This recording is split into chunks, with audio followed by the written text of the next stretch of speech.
Let's get started. Fire's finally getting going. I'll tell you in a minute where we're at. I'll tell you in a minute. Maybe even less if I can get my shit together.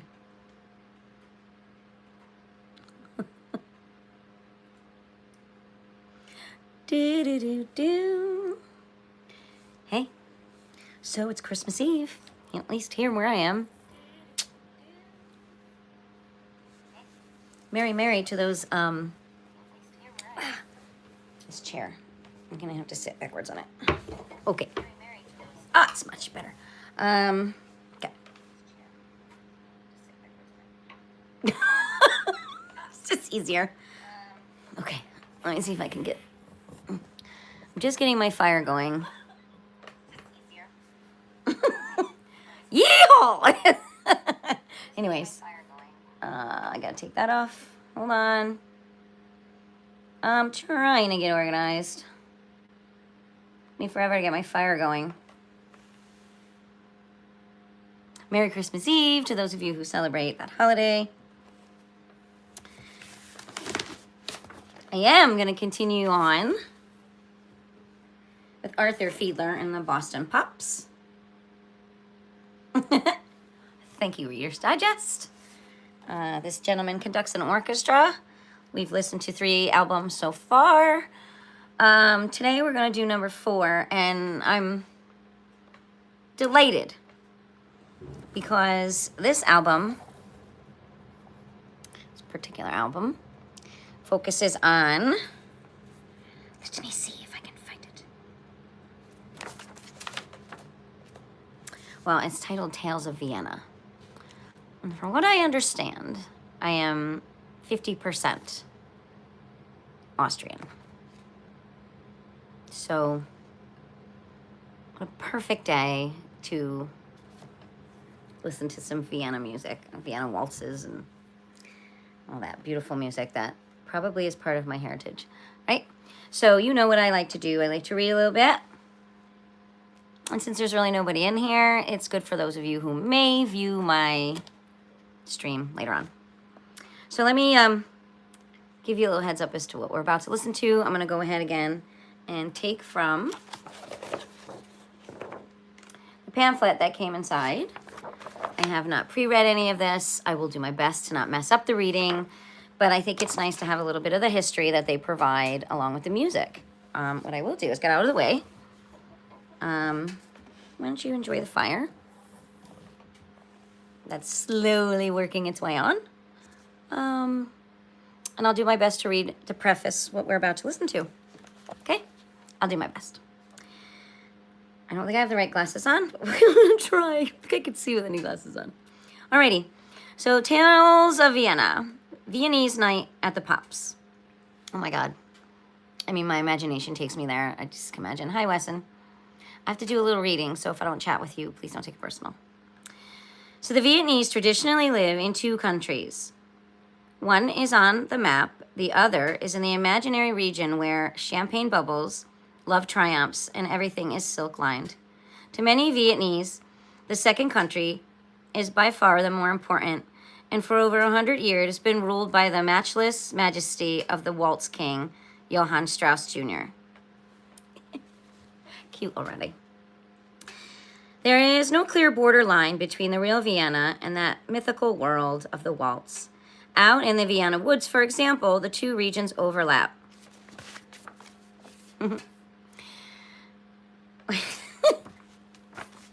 What? Okay. Neither the natives nor the visitors can tell for sure whether they are living in reality or in a romantic fantasy. The Vienna woods are real enough. A 30-mile wild are the wooded hills embracing the city, which has been saved by resolute government action from the inroads of urban sprawl. Oh, I hope they're still there. Within this preserve, another era lives on. Rustic villages, unchanged for generations, nestle in the gentle valleys. Small rococo, I don't know that word, rococo palaces dot the hillsides. Oh, maybe it's what they're made out of. And everywhere among the vineyards are the Heurigen, Heurigen. I'm learning.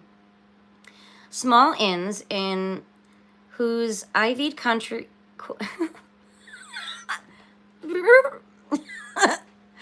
Ivory... Sorry. Hi, Ed. Okay, and everywhere among the vineyards are the Heurigen, small inns in whose ivied courtyards the Viennese sample the new vintage. Even the zither players, immortalized by the zither solo in Tales from the Vienna woods, still twang out their bittersweet tunes.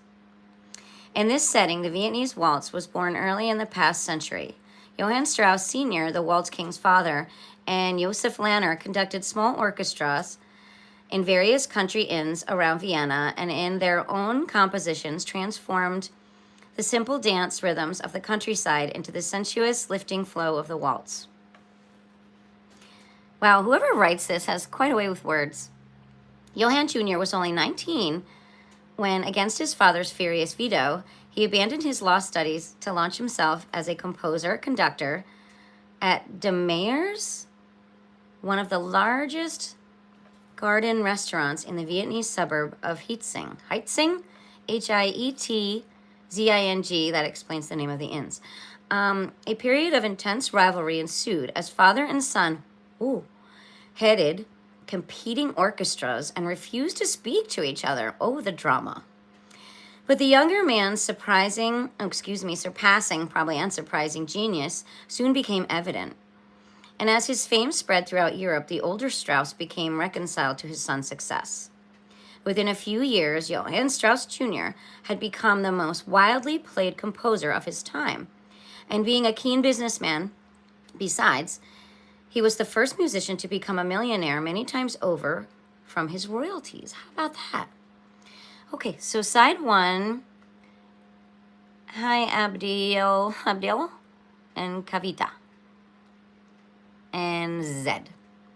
All right, so side one. Through his music, Strauss tells the story of his city, non-literal events, but in its essential mood. Tales from Vienna Woods, for example, evokes the charm of Vienna's surrounding hillsides, particularly in the long, slow introduction with its famous zither solo. I'm trying. It's a lot to read.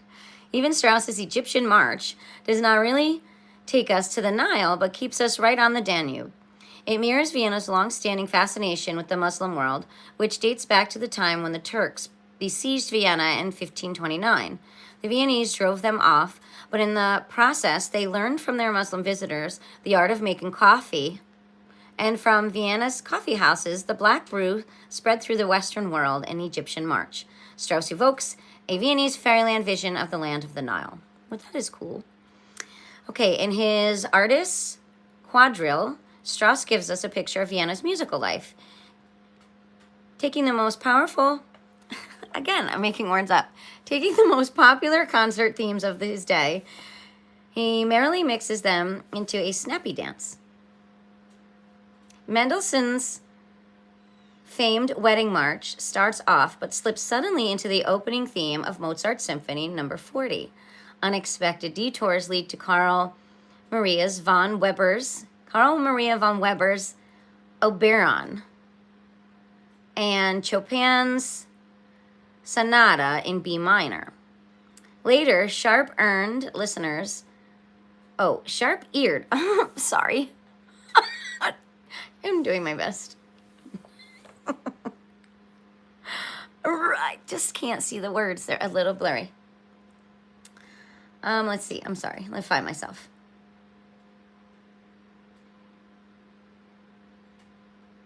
Okay. Sharp-eared listeners can pick out nuggets from Paganini, Rossini, Beethoven, and some more Weber and Mozart as musical guessing game goes rollicking on. Oh, okay. So this Artist's Quadrille is going to be a merriment of sound for us. I recognize all of those composers, a couple I just don't pronounce well. The tradition of the Viennese operetta championed by Johann Strauss Jr., was upheld in our own century by Franz Lehár, best known for his Merry Widow. I'm sorry. I don't know why this is striking me as funny. It's either that or I'm just getting overwhelmingly excited.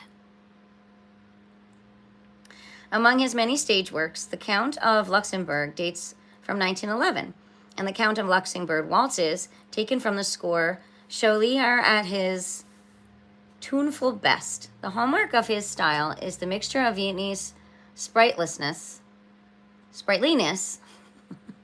with more pensive touches, suggesting the Slavic influence in the old Austrian Empire. Okay, I finally read Side 1's introduction. Cool. I have my trusty, as best I can, record player. I have my Side 1 record in. So, without adieu, I stole that from Sound of Music. I mean, Austria. I'm sorry. Merry Christmas Eve, everyone. And here we go. Hopefully, it'll sound as beautiful as I think it will. In the meantime, I have to make sure my fireplace is burning properly because I am pretty sure I had some CO2 poisoning in the last couple weeks. When I first started this, it was all smoke. So I don't know if the flume or anything was messed with, but I think I have it burning efficiently, but it's freezing in here because I have all the windows open because I don't really want to take any chances. But as it burns efficiently and I don't get a headache, I'll close the window. All my furry people are sleeping, and it's not snowing, so I figured today it would be better to do the fireplace for ambiance, because there's only so much of me I can take, let alone any of you beautiful viewers. In this case, we're going to be listeners. All right, here we go. Let's take a trip to Austria. Oh, if I could get my fingers to work. Okay.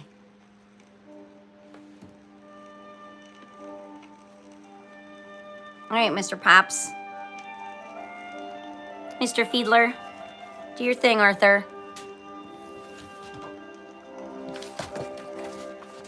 I might actually go make a cup of tea. Ooh. I also might get up and go over there where there's lots of room and waltz around the living room.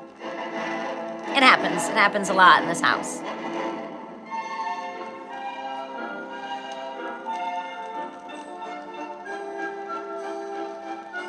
I have a thing for waltzes. I think they're beautiful.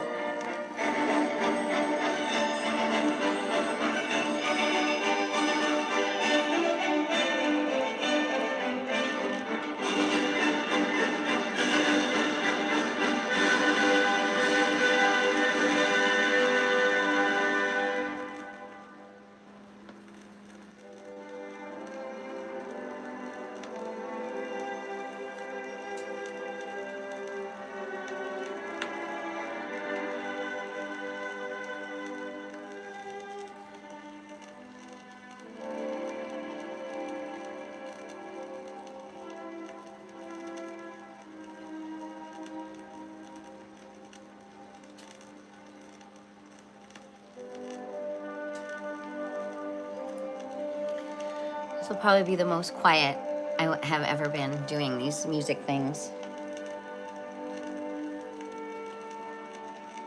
Apparently, there's an imaginary world of waltzes in Vienna.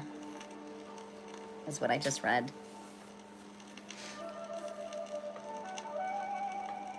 I can't find my necklace.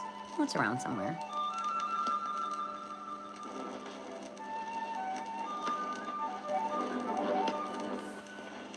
Come on.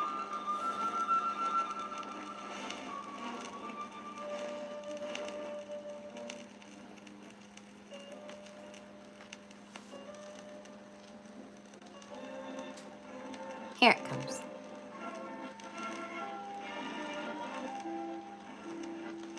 The record player's done something really weird.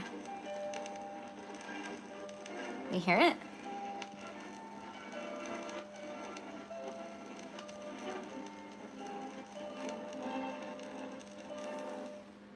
What the hell?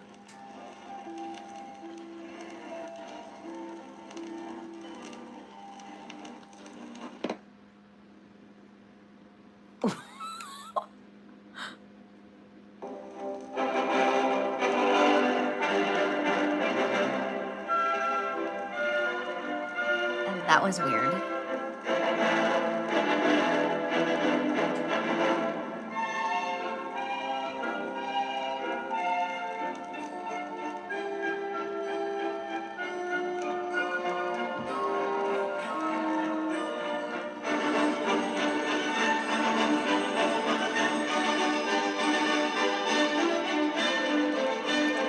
Hi, Bonfilia.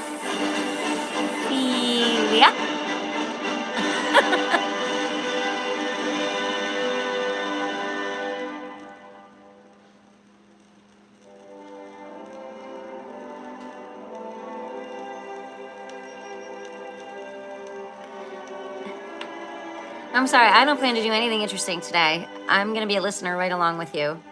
So if you don't appreciate Viennese waltzes, this is not your station. Because I'm going to be listening. Apparently, this is part of my bloodline.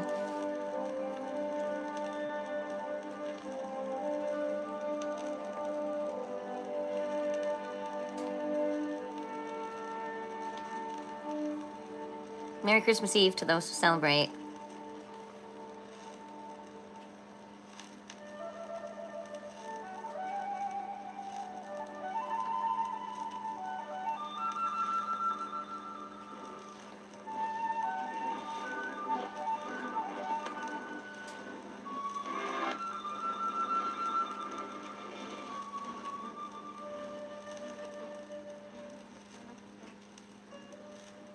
Let me see if the cats will help.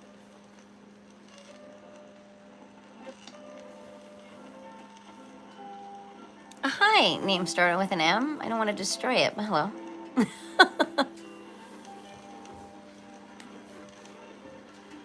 And I don't know what my record player's doing.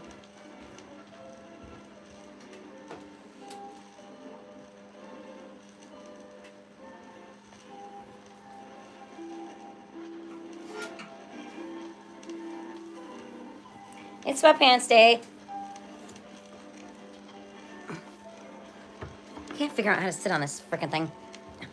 What are you doing? Sound nice.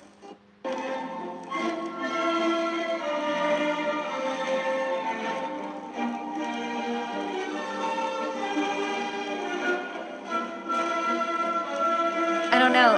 It's working, it's not working. It's working, it's not working. You know those little devilish guys come around.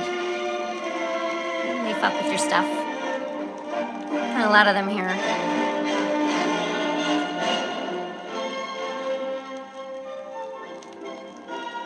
Everyone should recognize this.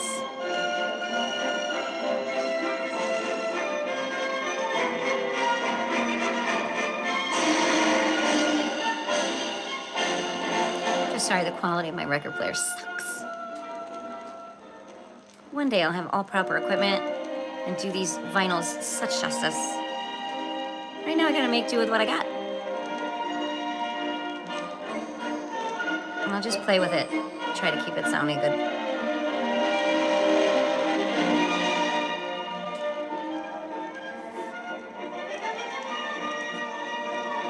Have to pay homage to my grandparents.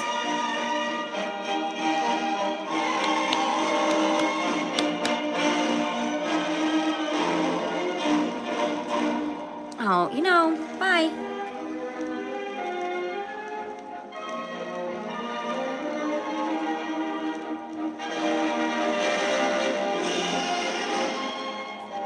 You're not gonna be gross and ruin my day.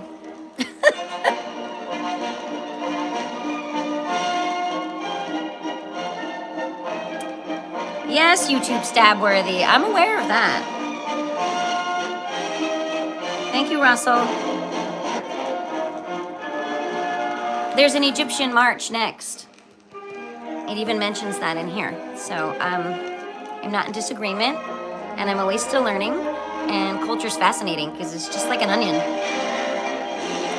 Layers and layers of what was passed down. It's like every time somebody spoke it or wrote it, it got altered. It's like the good old telephone game. Rumors work the same way. But no matter what, doesn't take away from the music or the musicians. Whew. I just wish it sounded prettier. What are you saying?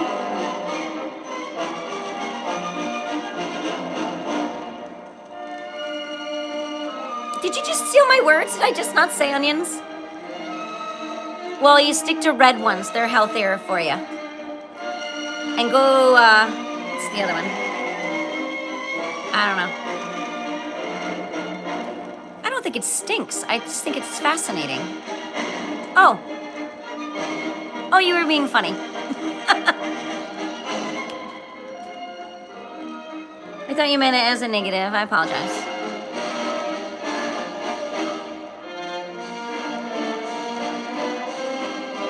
I absolutely love Nordic. That whole, love it. So, not to go off this, but while I was on that reaction channel, someone suggested the group Hai Long, and we listened to several of their songs. Absolutely breathtaking, and that was all Nordic. You know, I'm not about the history of war and people taking over other people's countries and whatnot, but the cultural aspect, the musical aspect, the part that made families feel closer and united is the part that I appreciate and love. Not about control, at least not in my book.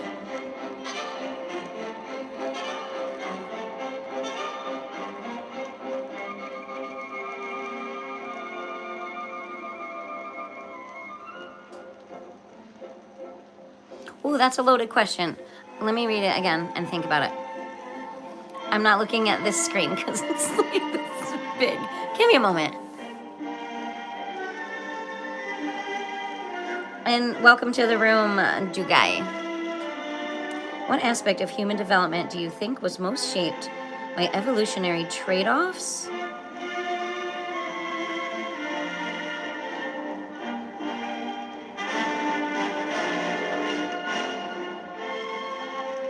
Hi, Steve. Sometimes it is when it's not trying to kill me.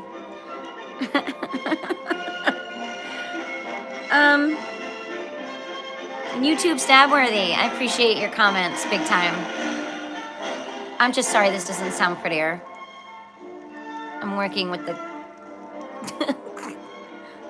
record player borrowed from down the road. Can you be more specific about the trade-offs? I think if you're talking about bipedalism and childhood length, is that what you mean?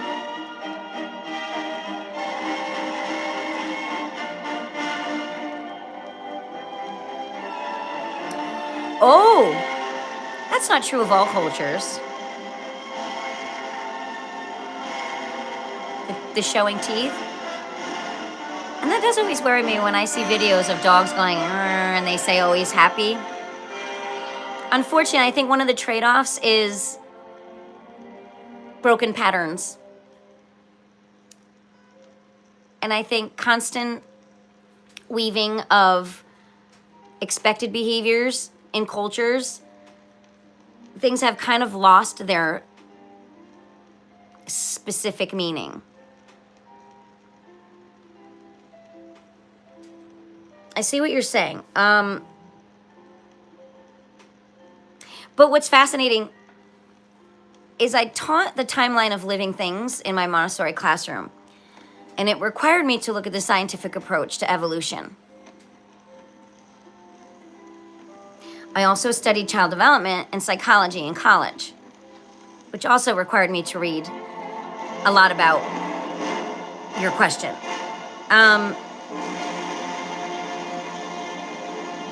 I think we're constantly still evolving, and that includes our reactions and our responses and how our body portrays those things.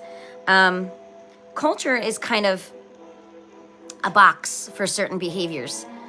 I know in some cultures, eye contact is seen as aggressive. Sticking your hand out for a handshake is aggressive. So I think what humanity needs to do is come to terms with the fact that we are all bits and pieces of so many different parts of this world and chunks of evolution that you cannot control, whether you're in a scientific experiment or not. I know I am not the same person as I was yesterday. And 3 days ago, when I had an experience that immediately brought me to a scared and traumatic place, I walked out of with ease. It baffled even myself. I can't specify what happened, but I almost have a higher sense of safety after I addressed it, went up really high and came back down. So I know that the experiences that I've been going through over the last year of my life, where I've been forced to evolve for, I believe, my own survival, proves my point. And I think escapism, one of the very first aspects of escapism from the trade-offs that you're talking about, was culture, which evolved through music and storytelling and all of those beautiful things that people focus on instead of the negatives that you mentioned when you first brought up this question. I never really thought about it like that, so thank you for posing that question. You really don't want to get me started because let me just check in with anybody else is saying. I really do appreciate the question, though. Let me see.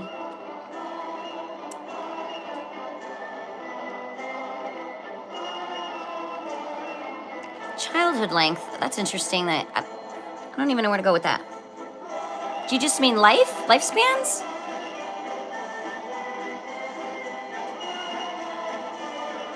Because I recently read some stuff about how we're just stealing the essence of youth and putting it in our older bodies, which is allowing humans to live, 10, 15 years longer than they should, with a healthier appearance and livelihood. I think that's sick. There's natural evolution, and then there's forced evolution. And I'm not a believer in forced evolution at all. So I don't know if that's where you're going with that question. Zafarula. Thanks for the love. Okay, I think childhood length is a good example. We spend years developing our children outside of the womb because our pelvic floor is too small to accomplish our big head. Yeah, and if you want to survive, you have to exit the womb, squeeze your way through. I think that's just development in general, physiological. What? You two okay? I'm sorry, you lost me with that one, Zeph. Not to mention, oh, sit still. Where'd it go? A shyster. It jumped. Not to mention the social, material, emotional, etc., etc. Logistics to commit to raising a child for such a long time is a huge burden compared to, say, a giraffe that immediately can walk and is mobile. Okay. Now you're bringing up that there may be a reason why human beings don't develop into the being that's prepared for life once they're born. There's something about that whole nature-nurture thing. Human beings evolved into something that requires nurture. Requires a different type of preparation than the creatures that are in nature. They're born right into a situation where they need to survive immediately. I mean, if you look at like turtles, those babies come out, there's no mom, there's no dad, there's no anybody telling them what to do. It's all in their genetics. It's all in their I don't know the scientific words for stuff. I speak more layman's terms because most of my company has always been children. So, pardon me if I don't sound intelligent. It doesn't mean I don't understand what you're asking. I think we evolved into a species that needed a different kind of guidance and utilized our world differently than animals do. We are animals, I get that. Don't question me there. Tools, forced evolution, lifestyle, if you want to talk about cave situation, to grass houses, to stick houses, to stone houses. I mean, you have to look at that natural evolution of living. Why did we do that? I don't know. I wasn't there then. I'm only here now. Not to mention, And I actually think it's an honor to raise a child. I'm not a mom, but I've watched a lot of parents really embrace that honor. And the key is to provide them with those tools that create a stronger heart and a stronger problem-solving preface. I believe, though, science has created a situation where we're turning into AI. We're turning into false nurturing situations. I don't know. Hi, Ruben. Welcome back, buddy. Vipulsing. Hi, madame. Shahrukh? No, I don't. Feel free to elaborate. I'll read it if you do. Okay. Stop jumping when I'm trying to read. Okay, interest showing teeth is aggression is this, or closest relatives champion. Oh, yeah.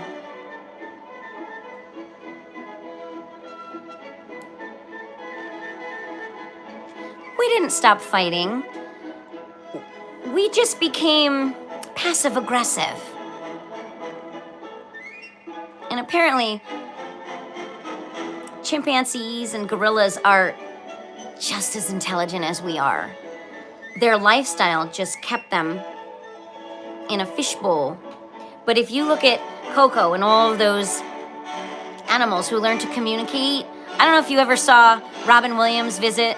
I believe it was Coco, the one, the gorilla who had a pet kitten and learned sign language. And you watch his body language with her, you would want to save every forest on this planet if you evolved into somebody who's a nurturer. That's what I think. Or that's what I feel. I don't really want to think my answers. I'd rather feel them.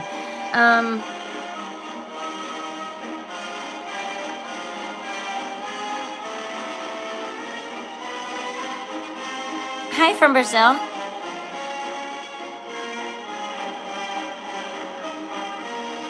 Oops.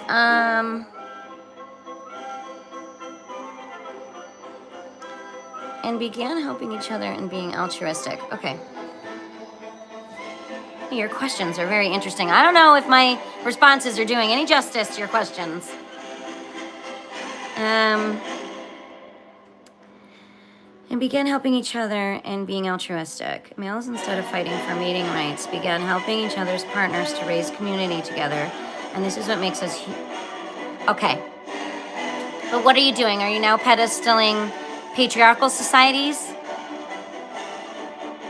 Because I think that's where we also went wrong. You're saying altruism. This is not altruism, and this is what we have right now. This is altruism. We don't have that. We have this.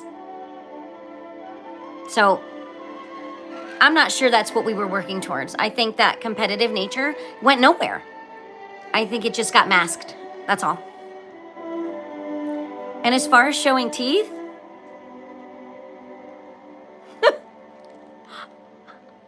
I have to do some reading on that one. I don't know how to answer that one. Mating rights. Well, if you're not accepting a consent from a woman, those aren't rights. And that's what used to happen. I don't believe, even way back when men realized what their penises were for, it was a voluntary situation for women. Sorry.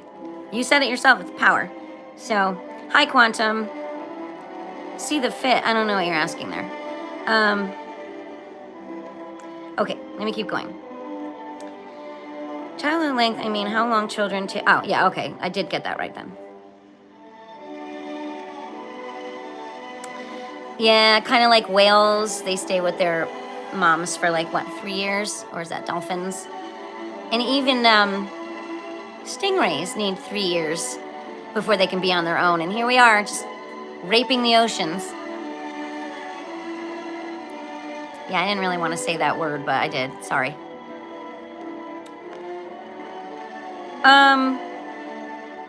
It takes 25 years, I believe, for maturity to where your brain is mature.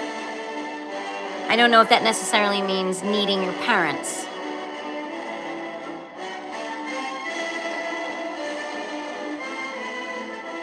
The Christmas Eve fit? I'm listening to Austrian waltzes. I got my fireplace and my lights on, which are there all year round. I'm not looking to celebrate on here that way. Christmas lights are on my fireplace all year round. And I've got some Austrian blood, so it is what it is. I just happened to fall onto the Pops Festival record number 4. If it's not Christmassy enough for you, I'm sorry. But then again, I'm not. This is it. If it fits, it fits. If it doesn't, go shopping. Isn't that what most people do at Christmas time? No offense, Quantum. I'm just not looking to fit in. I never have, and I never will. Okay, you're right. Natural selection has allowed us to have babies who are helpless because we are there to love and care for them. Yeah, that's if we accept that responsibility. Okay, it's a choice. It's a choice. Nah. I don't think snakes, like the whole reptilian family, tends to lay eggs and walk away. Although alligators, I believe, and crocodiles will protect the nest.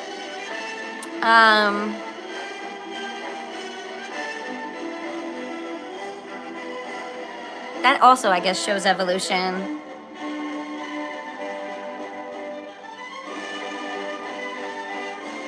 Hello. I like that you spelled it like Halo.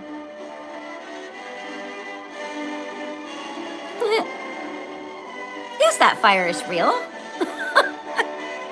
You should have seen the smoke in here earlier when I was trying to start it. That was fucking real too.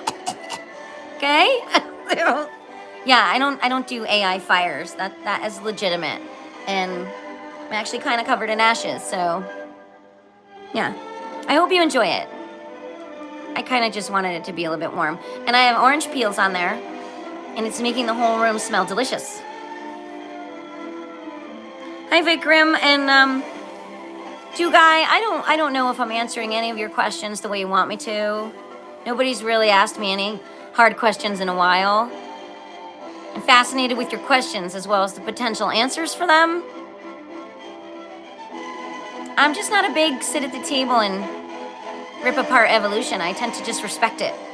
I believe in that scaffolding approach to everything. Learning, even dying. Everything has a scaffold and everything has stages. And I think once you identify stages, you can address what's happening at those stages more correctly or ethically. I think we're out of control as a species. We're out of control. We've lost our fucking minds as a species. We've lost that nurture aspect. And yet it's all about competitism, and that's not even a word. Competitiveness. I haven't been sleeping very well, so my brain isn't really as fluid as it needs to be. So I apologize for that, but... And I might sound like I'm talking out of my ass. Okay, that works for me too. I don't need you to judge my answers. I just want you to know I wasn't prepared.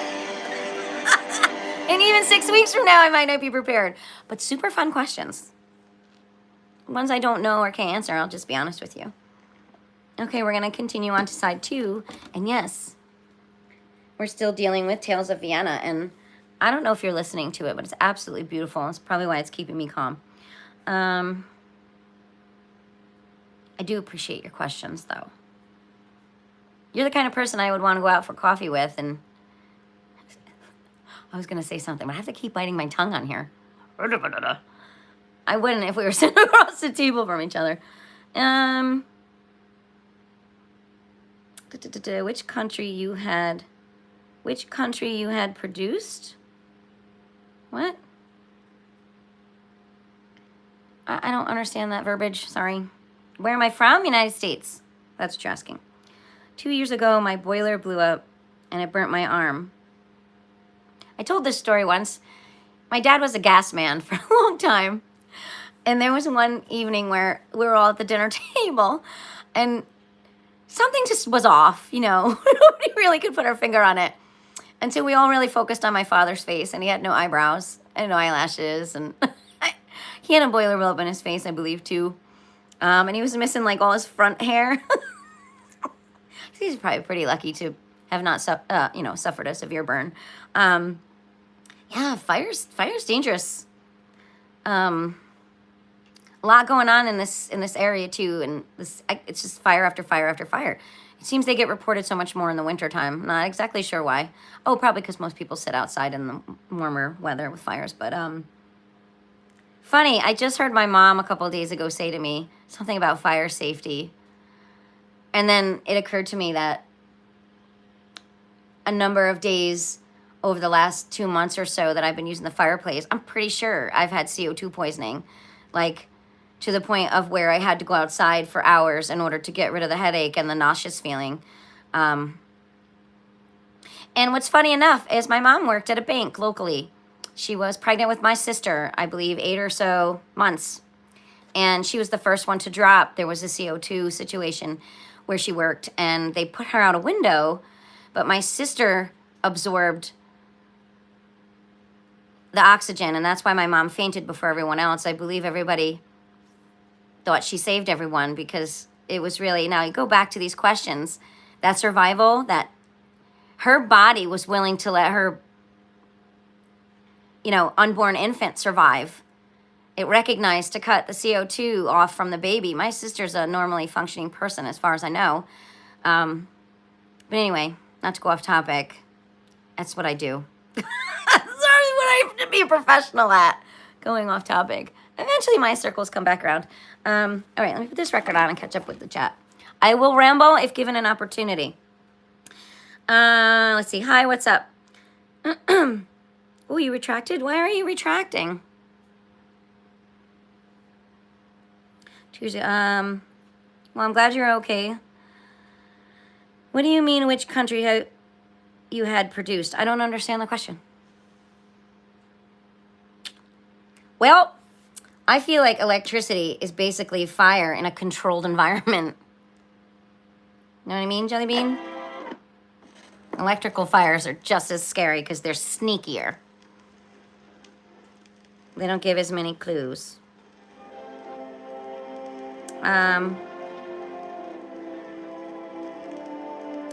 What?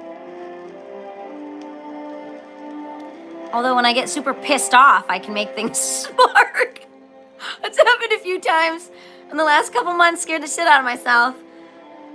I'm gonna tell you what, we are conductors. It's also something we forget human beings are. We are catalysts, we are conductors, we are full of electrical. Do you not realize that? Oh, pardon me. Beautiful. Mental break. No more hard questions for a second.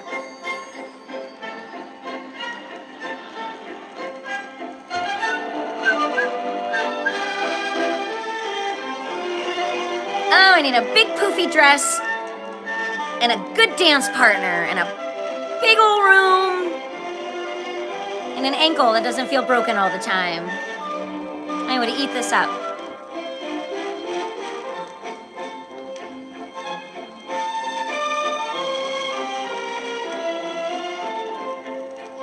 I'm ignoring the chat for a second. I have to soak this up. This thing is beautiful. Even though it still makes me feel like I'm arm wrestling.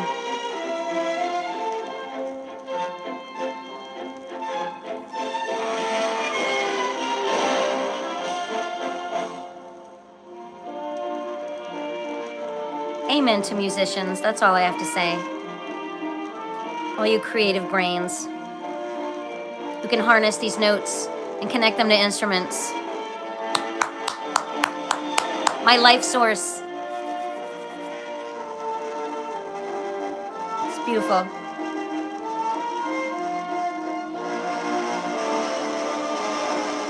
I just wish this did this justice.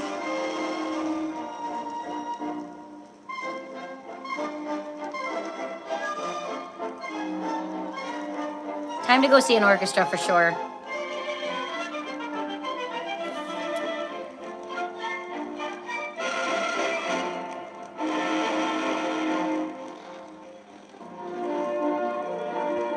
Weed for the ears. Okay, so I have to write that down. I have to write that down. Thank you, Zoe. I love suggestions.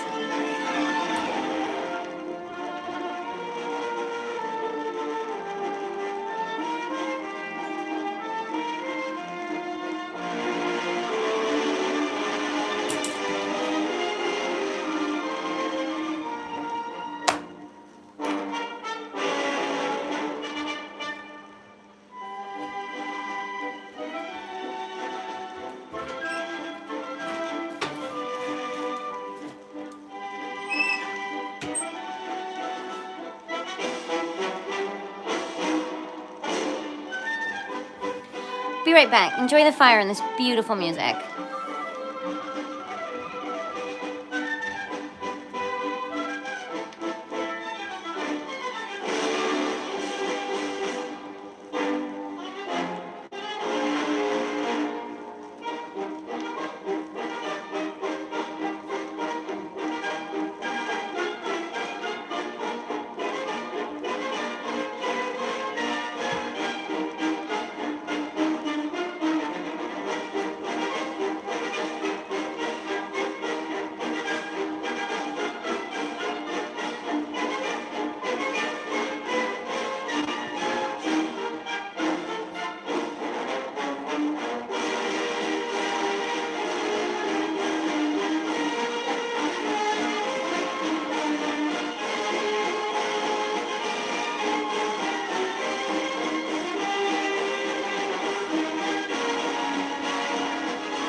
Oh my God, it's so beautiful.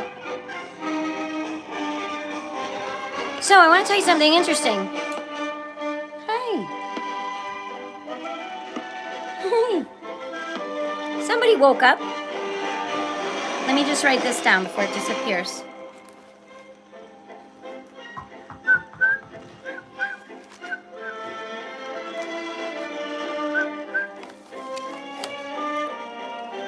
You know how hard it was to find a pencil with a point in this house?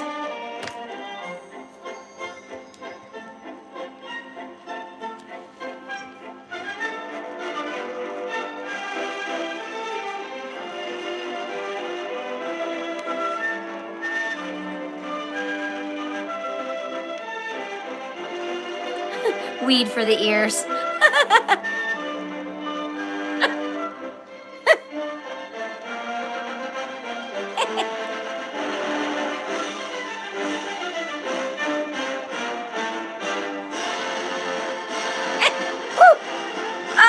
Can you just picture all those people just gracefully spinning nonstop in unison?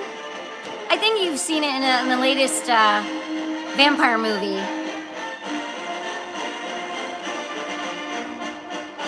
This is the kind of shit castles are for. Ballrooms for dancing. That's it. Not for conquering. All right, I wrote it down. I'll check it out. I'm just so sorry. This fucking thing sounds terrible. Pardon my swearing. I do swear. No. Oh, God, right?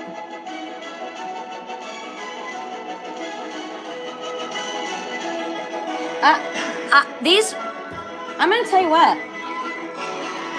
This is a Reader's Digest compilation, and these records are absolutely beautiful. And I have to say thank you to my Aunt Tessie for keeping them in this condition, because I'm enjoying it all up. Oh, I got tapes too. I used to bootleg with one of my college friends. That makes me wonder why he's gone. Oh man.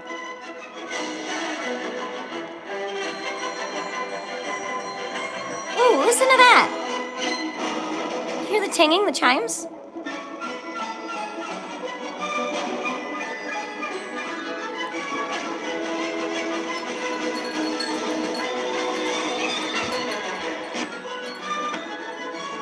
It makes you want to do things faster, right?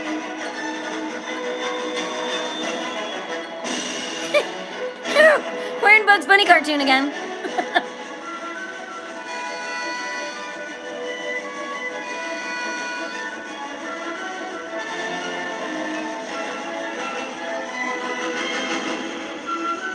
This is, what is that? What do you do? I did it when I was in, my 3rd and 4th year of college. And I just had a friend who did it, and I joined every fucking adventure he took me on. Tom and Jerry and Looney Tunes. Hell yeah! Some of the best cartoons ever! And they were only on Saturday mornings. This fucking Cartoon freaking network spoils it. Takes all the fun out of cartoons. We waited all week. We went to work. We went to school, right, as kids. And we couldn't wait to eat our cereal and sit in our pajamas and watch the best cartoons in the world on Saturday mornings. What, they took it away. Now they freaking ruined cartoons. I'm sorry. And it's our generation. Us brilliant people, because of all this classical music in our cartoons. That made our brains grow. We're the ones ruining this. We've taken advantage of our own knowledge. That's what I think as a species.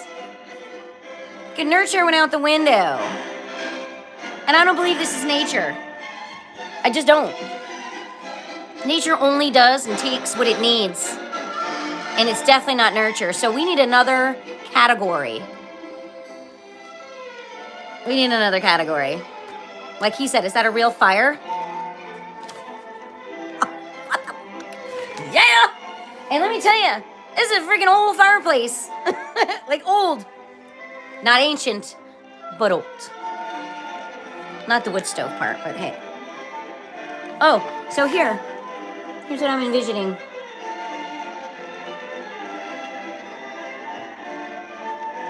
It's just a 1, 2, 3 stretched out. It's beautiful.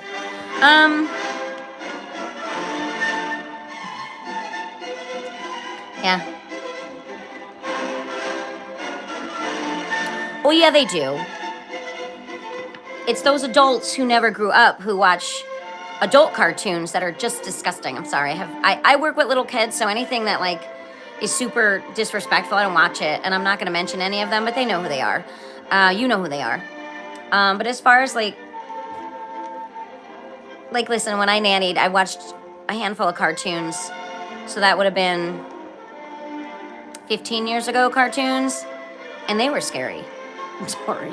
I can't name any of them because I don't want to bash cartoons, because I think there's a purpose for them. Just like political cartoons, even, the comics that used to be in the newspapers. There's hidden messages in every single thing. Every single thing human beings put out there are hidden messages. And they're not all good. But I think back when there was Bugs Bunny and Tom and Jerry, it was adult humor mixed in with intriguing music, and some of us got our sense of humor from those cartoons, but most of it went over our heads. So I guess it was the same approach. It's just a lot less it's just a lot less disrespect. Yeah, they chased each other and punched each other, but they remained friends. Cartoons now seem to be all about bullying, putting people down, and ostracizing, and all that negativity stuff. Which, when you're developing, going back to the gentleman's question, or I'm not sure, I'm just assuming you're a man, we don't need that taught. That's not part of nurture. That's not part of altruism.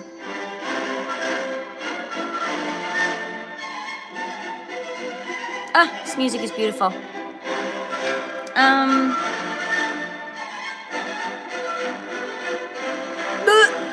I'm not going to discuss anything in the last thing that you put up there.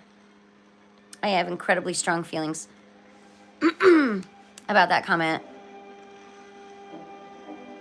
And things that I've learned and things that I've, I guess, become aware of. I'm not a fan. But I think one of my favorite experiences was just listening to like Bambi on record, and I don't know, I've told that story once before, you probably wouldn't be interested. Can I give you, no, I don't have anything to give anyone, sorry. I'm sharing music, Sensei. Which was also gifted to me, so I'm paying it forward. Does that count with you? Because that's all I can do.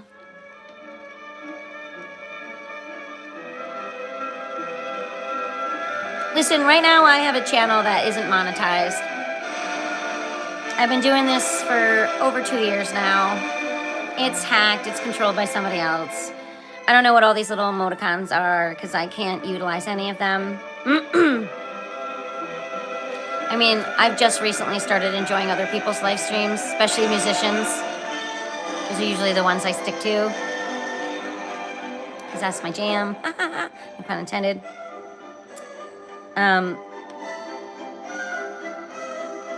But I don't know what any of that stuff is because I haven't been able to utilize anything on YouTube.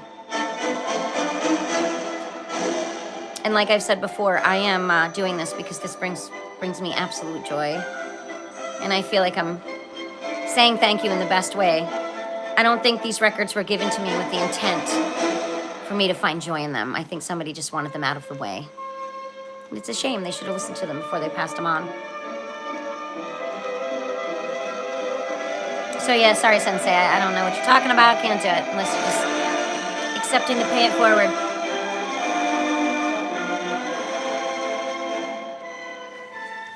I didn't read side 2.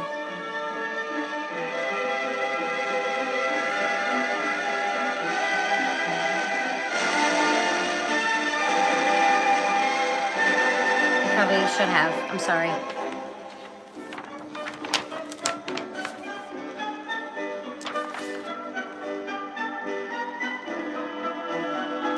This one is Liebesfreude, Love's Joy. A polished gem, reflecting the verse and grace of the Viennese idiom. Arrangement by Charles J. Roberts. Oh, that explains the name Roberts. Good Lord. You know what I will tell you? I will absolutely confirm there's no such thing as a coincidence. When something feels a little too close to home or is connected in a way you weren't expecting, it's because it's a message. Somebody set you up. Somebody set you up to get a message. It could be looked at negatively or positively. This fire feels really nice.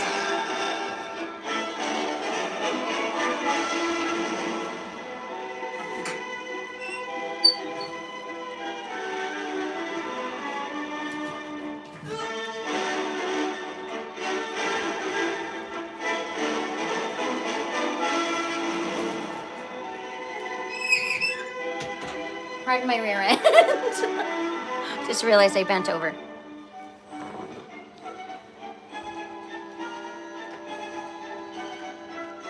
Hi, can you make it? No, I just want to say thank you. I'm glad you don't have crappy weather today. kid? Not too bad. Good.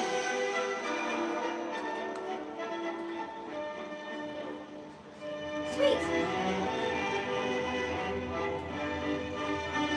Yeah, well, I worked hard on a pathway this summer because I felt bad all the years prior. There was no way for somebody to come up this way, but I worked on it. So you can safely use the pathway now.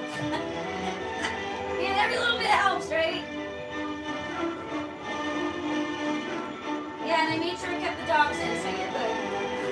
Yeah, Merry Christmas. I got 3. Yeah, they would just come over and expect a pet or a cookie. They're good girls.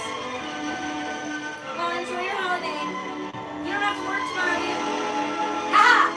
Best present ever, right? Well, close. She went in. Thank you, you too. Have a great smile.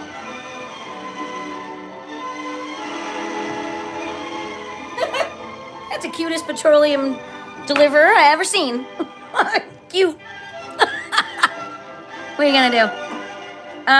Let's see. You got YouTube app in this November? What's that? What are you talking about? Oh. Yeah. I kind of just make do with what I have every day. You can relax. It's just putting oil, I guess. Anyways. Here's the last song on this record. Sensei, I'm not even gonna touch that topic. That's in other people's hands right now. And, he ain't the only one pulling that shit off. So. And, none of that shit's done as a one-man army. I don't know. I think it's the only aspect of the music world that's disappointing. I've never owned a Diddy album. And off the top of my head, I couldn't tell you a song that is connected to him. So. Oh, here we go again with the creepy faces. Oh, smile at it. Show your teeth. Maybe it'll wave, smile back, or disappear. It's usually one of the 3, right? I want to know what kind of bootlegs you had.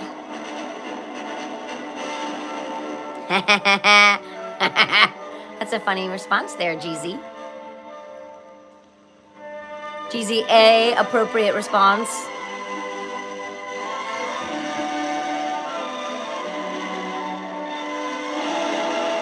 I got enough creepy faces in this house. I don't look for them. Usually I just move on.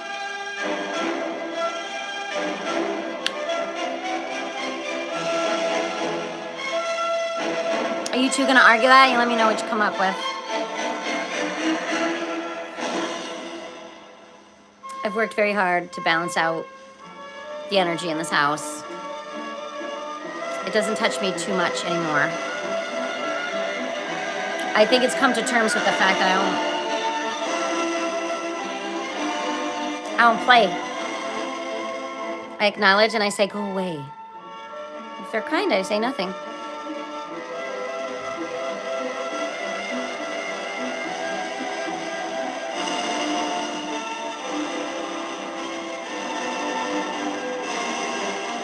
Man, why do you gotta end so scratchy?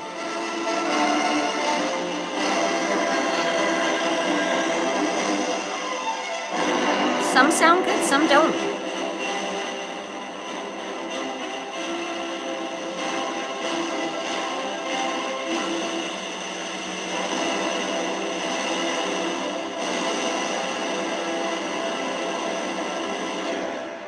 Whew.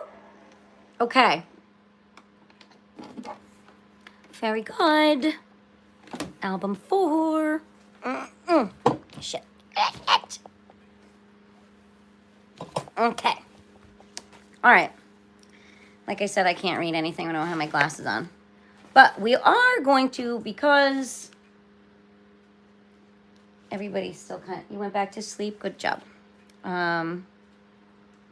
might as well go into the next one.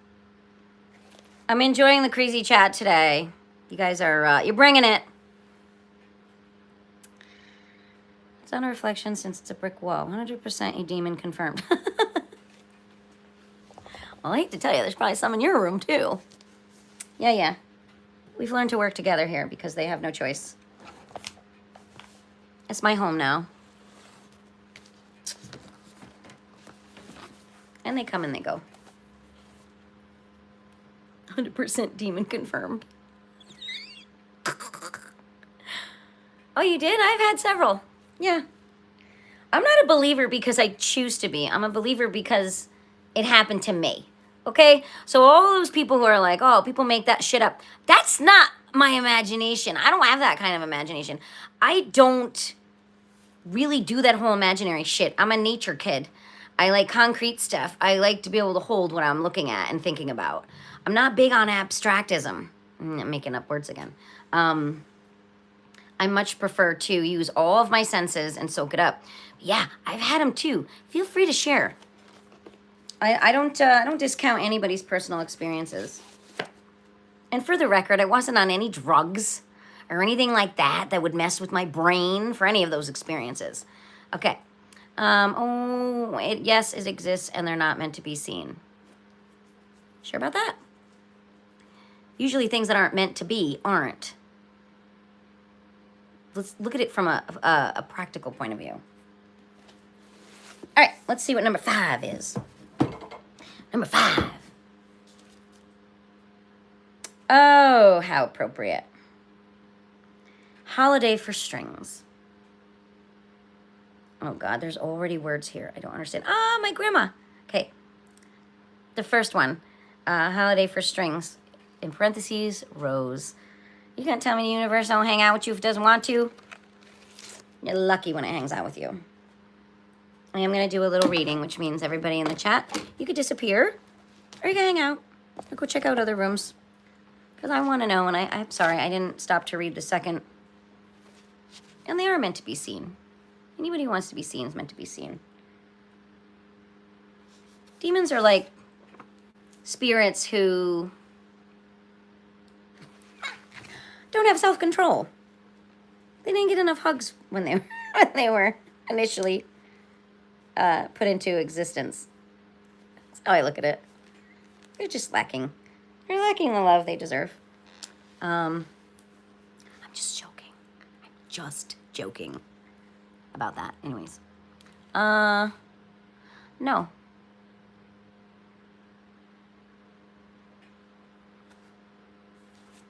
Where's my pencil? Who? Tony Blair's A Journey?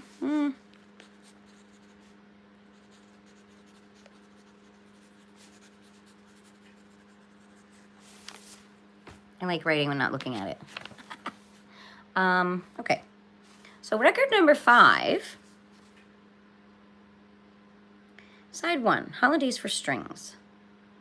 The Strings of the Boston Pops evidently believe in the strenuous life. For their holiday is a dazzling workout guaranteed to delight an audience and leave any fiddler limp. Oh, we're going to hear some strings. Strings are the pride and soul of any good symphonic ensemble, the most expressive of all orchestral sections. Really? I bet that's up for discussion. They can dazzle the listener with precision acrobatics, to see 14 first fiddles swing their bows is in unison. Sorry, let me try that again. To see 14 first fiddles swing their bows in unison through a prestissimo is like watching a splendid drill formation at a military parade. And to hear the lower strings sing out in massed force and rich sonority is surely one of the most memorable of human experiences. This is amazing writing, I think. Good, it was a waste of time, a terrible book. Who are you? You're kind of funny to chat with. I appreciate your company today. A great string section, any musician will tell you, matures slowly. It takes years of playing together to weld the 60 strings of a full orchestra into a smooth, seamless performing unit. That would be anything, really. You could apply that to anything. The pieces in this group are specifically selected to challenge the virtuosity of pop strings. This doesn't mean that the strings have the whole show to themselves. In many of these arrangements, they are set off against other sections of the orchestra for a heightened contrast. In one cause, they are even punctuated by the sound of an old Model T hoo-ga horn and a shotgun. But the main emphasis is on the fabulous strings. Pardon me, I heard the horn in my head. The Pops doesn't just fiddle around on its holiday. It covers a lot of ground. Starting out on the West Coast, the Pops zips through Holiday for Strings by David Rose, the well-known Hollywood composer. The piece alternates the pizzicato, plucked style of playing strings with the conarco bowed manner, presenting us with a fine display of the versatility of the strings. Yeah, that's cool. So we're going to hear basically a whole menagerie of what the strings can provide our ear. Next stop is Romania, the land of the gypsy fiddlers. Sitting in a cafe in Bucharest, the famous violinist, Jascha Heifetz, no, I'm not saying that person's name correctly, once heard a local musician named, here's another one, Grigoris Dinicu, dash through a dazzling piece based on a local dance rhythm called Ahora. Heifetz jotted it down and brought it back to the United States, where it soon became a concert favorite under the name Hora Staccato. Musically, it takes just a minute to go from Romania to Arkansas, or thereabouts, where the Pops whoops it up for a special Pops hoedown arranged. Oh, no. See, maybe that's why I like... Okay. Amidst those bootleg tapes are a lot of bluegrass. Love bluegrass and the instruments involved in bluegrass. Okay. Sorry to interrupt myself. Okay, and thereabouts, where the Pops whoops it up for a special Pops hoedown arranged for them, klaxon, shotgun, and all, by Richard Heyman from A Dozen Ditties, Arkansas Traveler, The Devil's Dreams, Chicken Reel, Anderson, Thunder, Hornpipe, Paddywhack, Pop, Goes the Weasel, Miss Cloud's Reel, Turkey in the Straw, you're all going to recognize that, also used in good cartoons, Stop Buck, Soldier's Joy, The Rakes of Mallow, and The Lamplighter's Hornpipe. Then the holiday journey takes us to the rooftops of London with Chim Chim Cheree. The Chimney Sweep song by Richard and Robert Sherman from the movie version of the classics children's book Mary Poppins by P.L. Travers.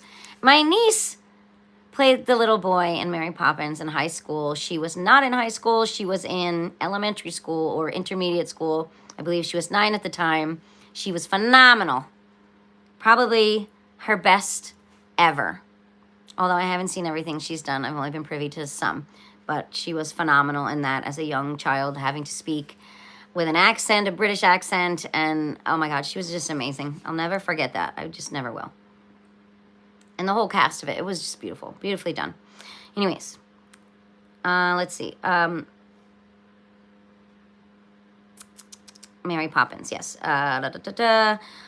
Russia is next, where the Breathless Pop shares Nikolai Rimsky-Korsakov's musical observations of the flight of the bumblebee. That's one of my favorites. I can remember hearing that as a kid and always listening for it. Like it was one of those, that left an impression on you. Now it's off again to Southland for a rip-snorting round of Dixie. Arranged a rip-snorting round. I love that expression. I love it. It's real good when somebody snorts in their laughter. They are laughing hard, so that is such a compliment. Arranged by Frank Black and after all his gadding about, it's back home again to Boston. The tune, Yankee Doodle, of course, heard in arrangement by Morton Gould. Okay, I'm going to try my best to stop and read side 2 before we play it. So guess what I did? So I crossed it off. I won't read it. I won't listen to it on a book, tape, or whatever you want to call it. I won't waste my time. Yeah, it exists. Have you read? No. Good, it was a waste of. Imagining myself in a cafe in Bucharest. I drank a cup of coffee, but I have no money with me to pay the bill, so I'm looking for different ways to escape. Offer to wash the dishes. Chip in. Become part of the environment. Chances are they'll understand and give you something to do to earn that cup of coffee. It might have wanted to preface that when you sat down. You know what? You can't assume somebody's not going to be giving or someone isn't going to understand your circumstances. Because all of us have circumstances that are hard to put on the table.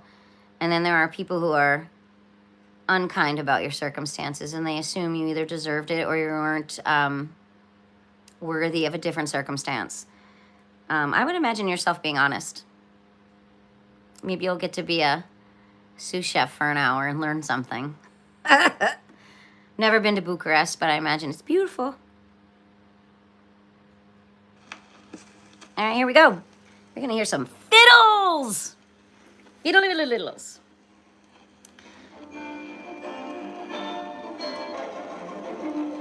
Oh, these are all going to be familiar. I just wish fucking things sounded better.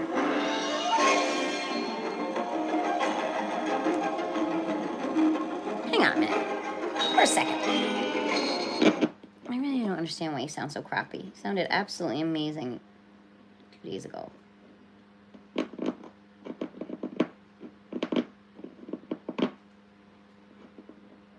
I was just going to say something really stupid. I'm going to fiddle around with the needle. And then I heard myself say it in my head, and I was like, oh, that's so fucking corny. But that's where I live. I live in Cornville. It's a quaint little town.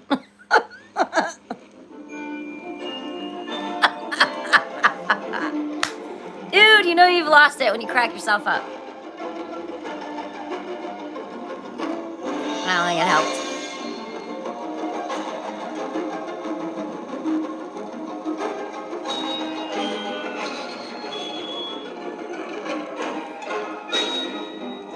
I gotta get a ponytail.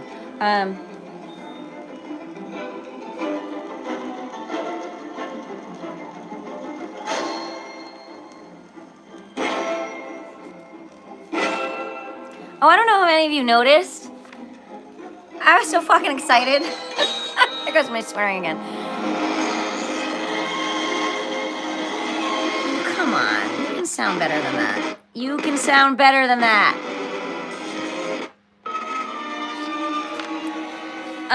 The typewriter from this Pops thing, I took a funny little video of a bird. And I used the typewriter song for my short.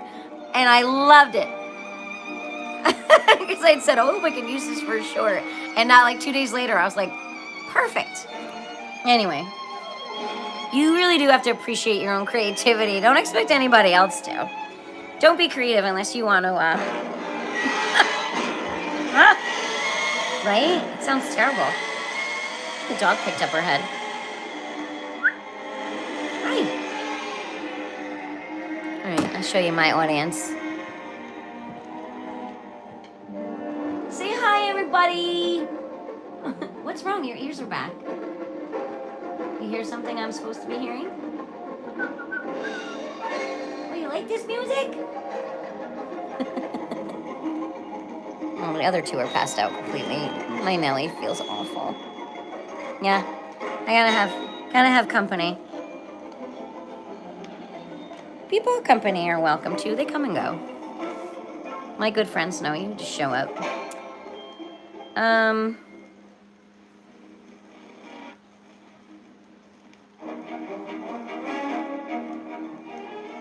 Growler and Chow? He growled at you. Ooh, God, I wish this sounded better.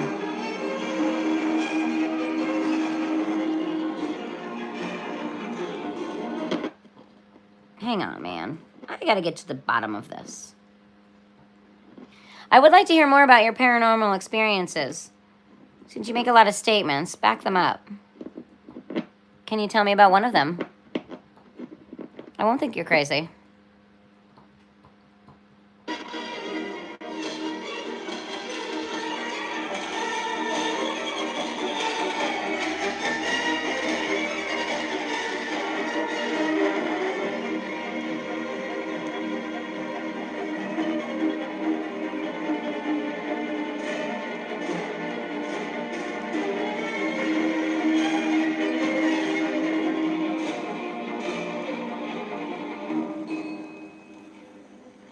Oh, I'm sorry. My question was for the person above you in the chat, but are you sure? Because it sounds really awful to my ear.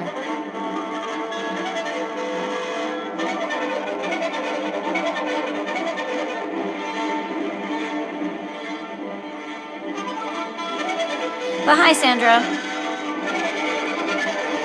We are, so you know, we're at a Pops Festival. And this gentleman is leading the orchestra, and this is the chicken one, right? Sure sounds like it. Yep.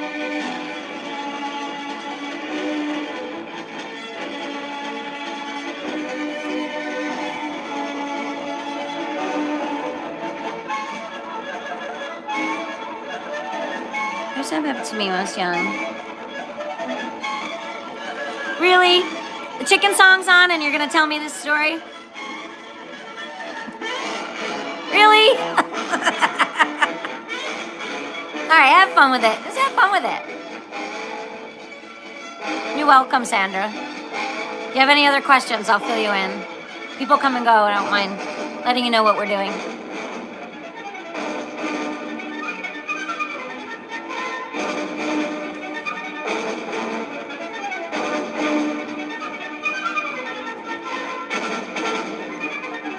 Oh, cool.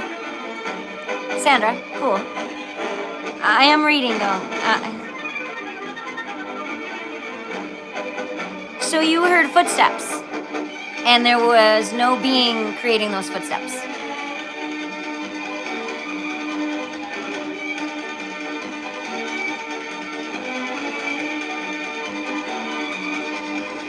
So basically, you weren't alone.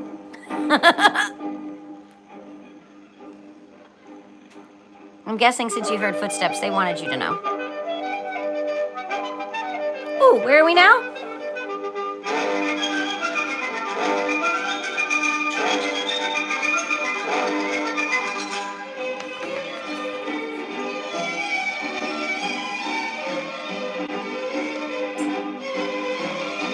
Thunder Hornpipe.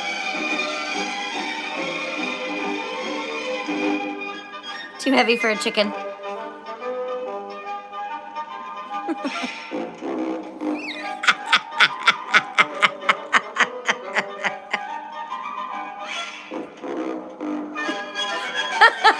This is the story of my life right here.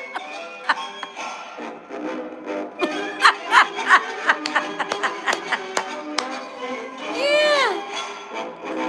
Pop goes the weasel, right?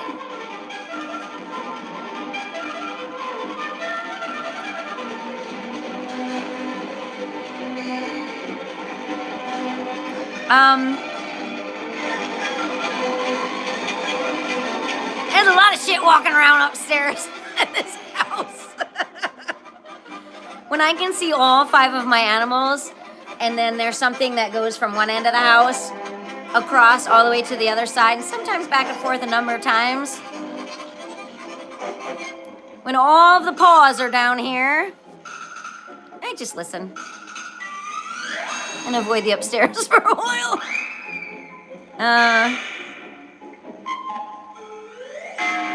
Pop goes my well, it is holiday season.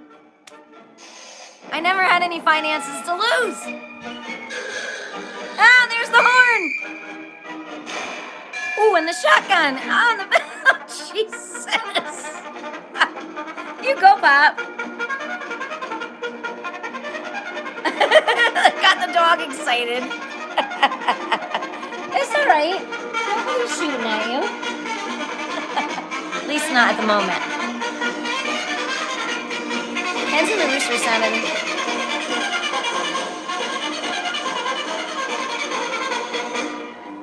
Well, you know, they say you're supposed to listen to the birds. Pops goes my finances. Sandra, that's funny.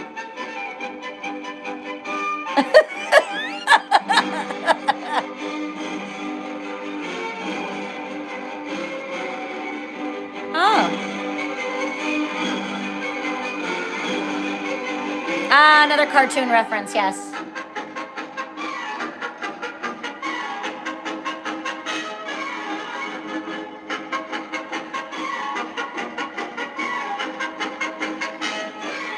Okay, here's a question for you. Okay, so basically the same experience twice. I was gonna say, have you ever been touched? Have you ever felt them?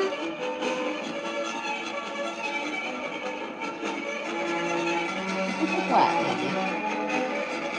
What? What? I'm so sweet today. Oh, my animals see and hear everything before I do.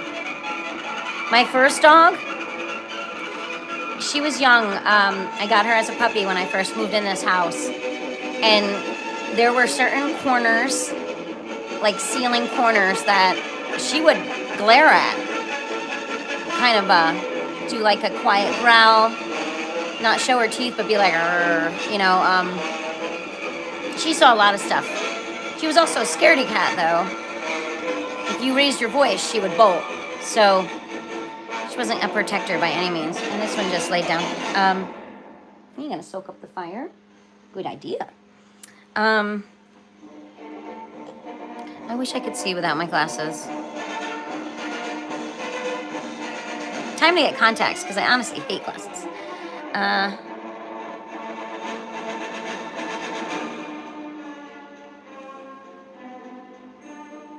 Lip kid?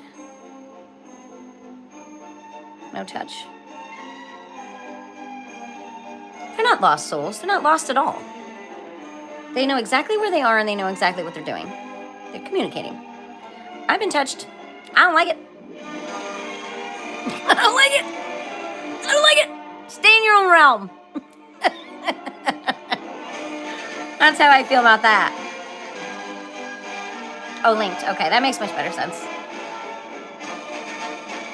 Right? Right? This is Shim Shim Shri. I gotta get up and clean out my chimney. And the young man who played this character, what a beautiful human being he is. I still see him around in the area, and I still thank him for being so wonderful to my niece, who was much, much younger. What a nice guy. He was raised with such manners, and he did a fantastic job with this role, too. And he really wasn't a theater kid, I believe.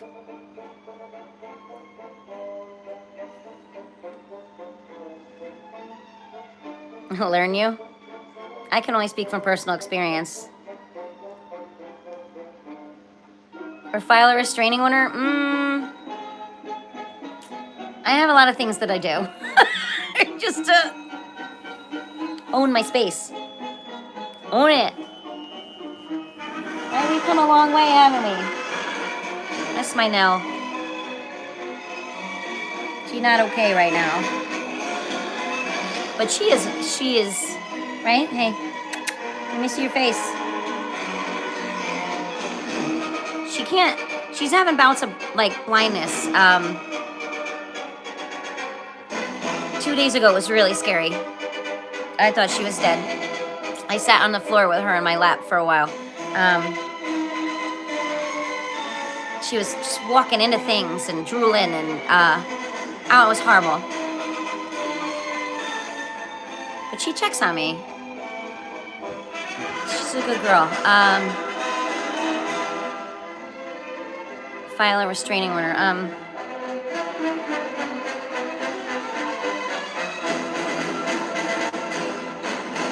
Sometimes I can't talk when I'm listening to this music. Kind of sucks me into it. Ooh, get out the bumblebee! Here we go. Bumblebees are the sweetest. I made some friends this summer. I literally shook hands with a bumblebee. He was sleepy. I woke him up.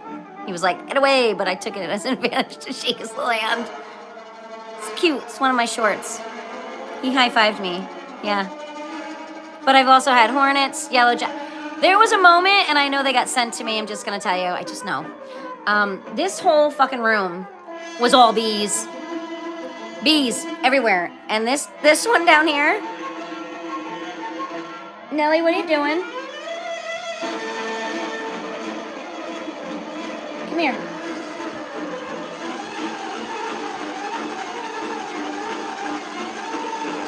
She kind of is like having like, almost like where you drift off and, you know, like one of those quiet seizures. That's what I feel like she's having. And then one of her eyes will kind of roll out of, it's not good.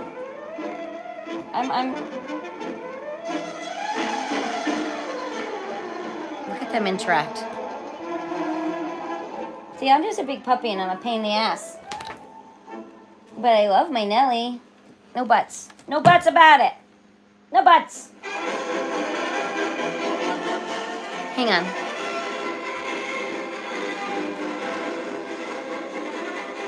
You're overwhelming her. Give her some space, please.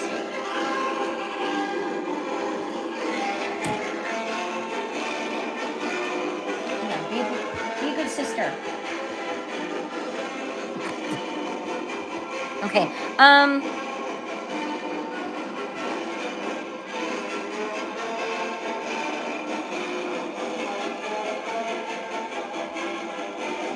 Anyways, this gray one, she eats bees. She goes after them and she eats them.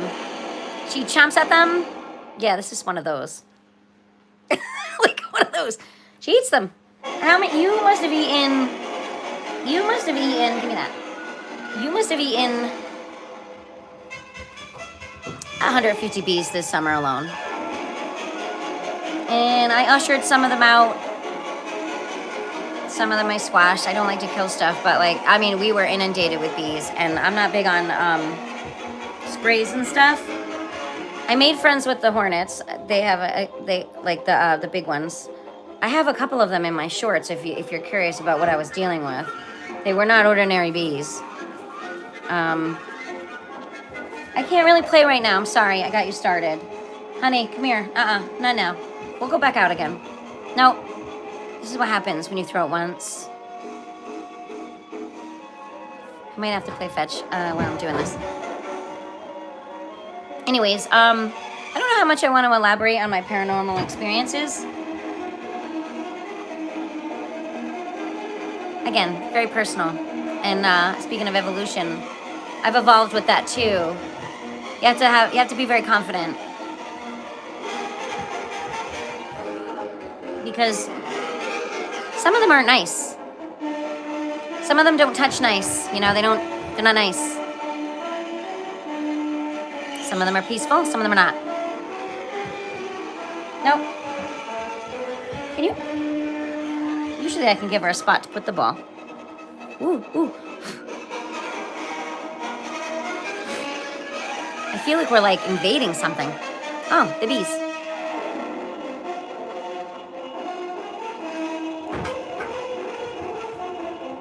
Oh, you're never gonna get that. Well, yeah, you are. Sorry, kitty. So, for example, that really wacky throw that wasn't good ended up in the corner where a cat is hiding. I didn't even know he was in the room.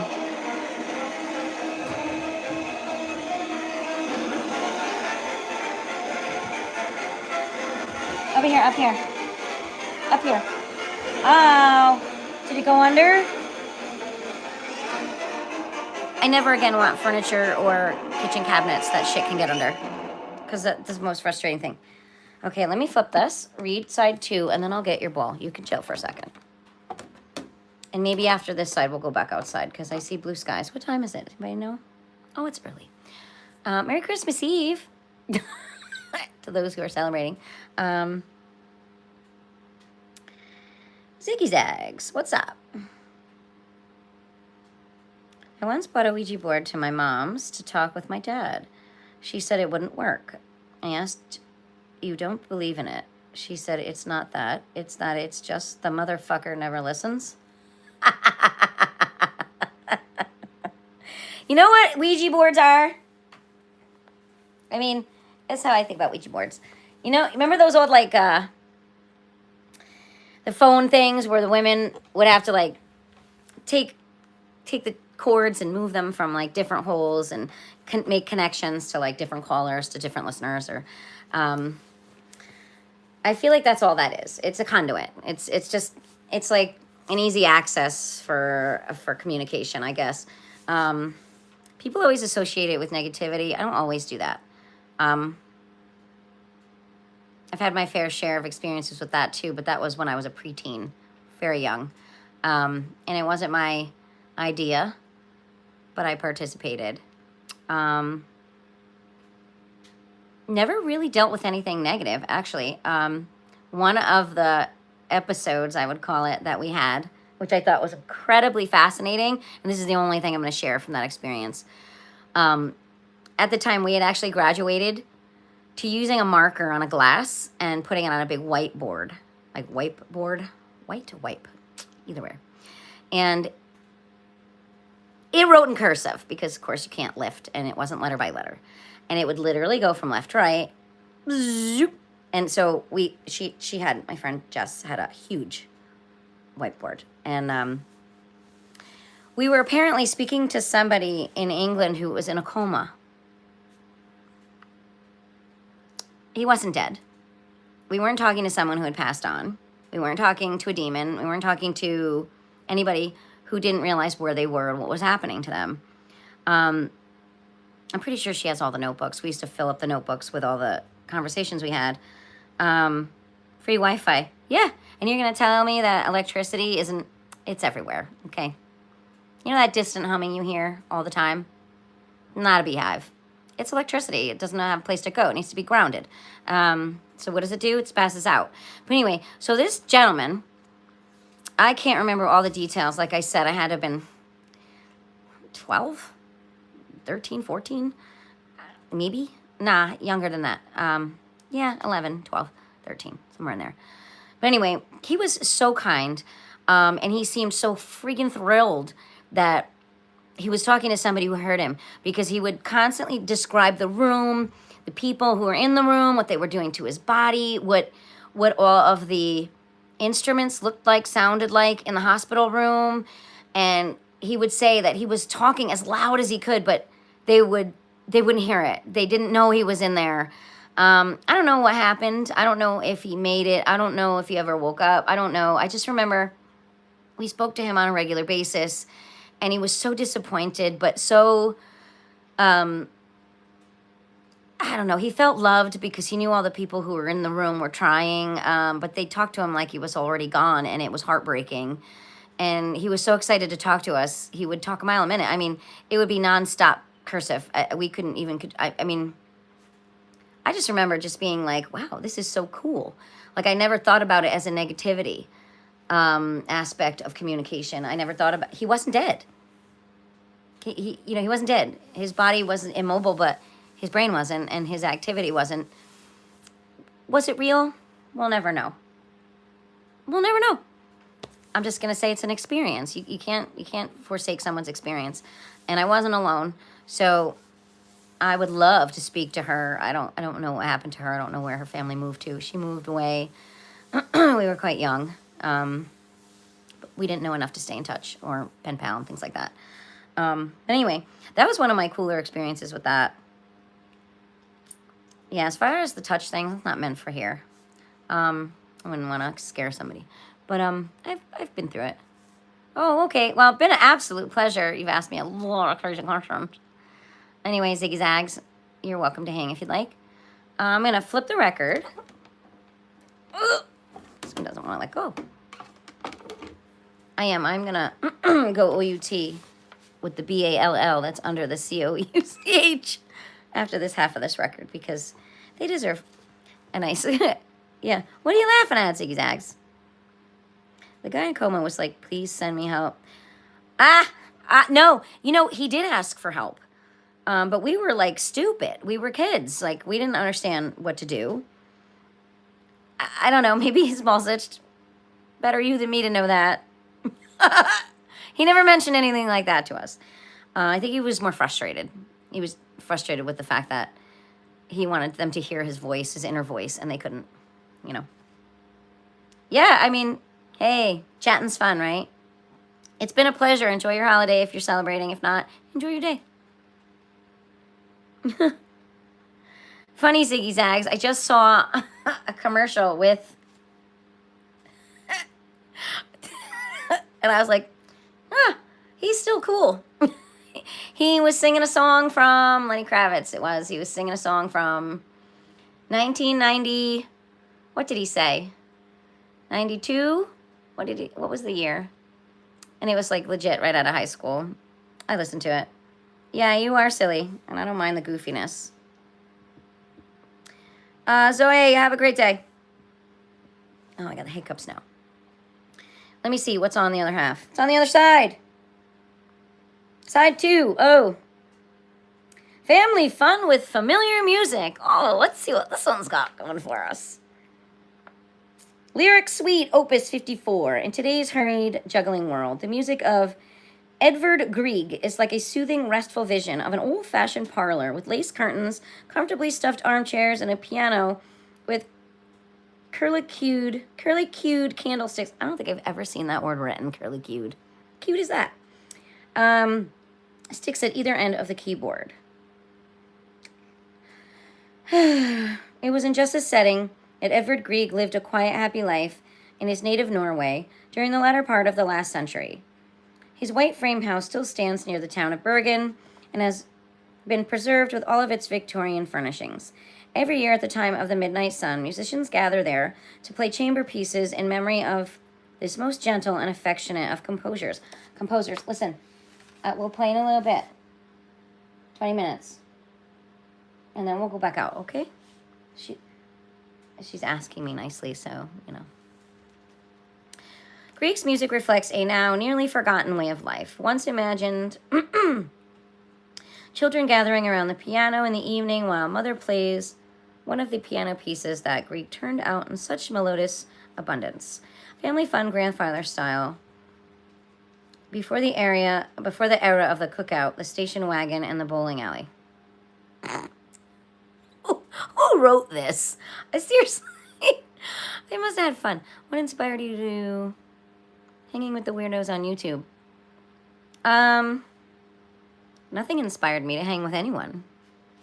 Anyone who's respectful is usually welcome in my company. If they want to call themselves a weirdo, that's up to them. I'm just not a mainstream kind of gal. I guess that's how you want to put it. Yeah. I don't know if this answers your question. Okay. Lyric Suite was composed in 1891 for the piano solo, but soon afterward, the American conductor Arthur Fiedler attempted an orchestration. Grieg was not pleased with the result, thinking it too ponderous for the slight folk song-like melodies of his suite. Ooh, he didn't like it. He therefore set to work on his own orchestration, which is the one used in this recording. Interesting. See, that's what I said about copying. It never comes out like the original. Like, you could try, but you're never going to be the original. You're never. Even if you study inflection, you study movement, you study someone's face, like even actors who portray other people in their movies. I mean, they're so damn good at it, but they'll never be that person. They'll never be the person they're pretending to be. And I have nothing but respect for actors. And those who got too close never recovered, as far as I'm understanding. I hear you, but I'm not letting you out. Not yet. Not yet. Come here. Not yet. She's a very good communicator. Let's see. Thank you. Not yet. Good girl. He therefore set to work on his own orchestration, which is the one used in this recording. The opening movement is a charming pastoral suggesting the daydreams of shepherd boy in his solitude. In the Norwegian march, Grieg calls upon the joyous shouts of horns and trumpets to underline the vivid rhythm of his robust tune. By far the most memorable melody of the suite is the haunting nocturne, a deeply felt, profoundly peaceful evocation of the starlit marvel of a summer night. Trolls, elves, gnomes, little people. Okay. Sometimes I have to stop talking and just kind of like release the feelings that I get. Weirdy, not weirdo. Oh, sorry. You're right. Weirdo does sound mean. Except I've been referred to as weird, and I only took it as a compliment. I think it's just how you internalize it. Weirdy. I'm sorry. Did you say that? Oh, weirdies. Yeah, you did it plural. Sorry. Well, then you should be spelling it with a Y if you turned it to an I. Sorry. It's my first through third grade grammatics. I had to relearn all that stuff when I taught it. I thought it was fascinating.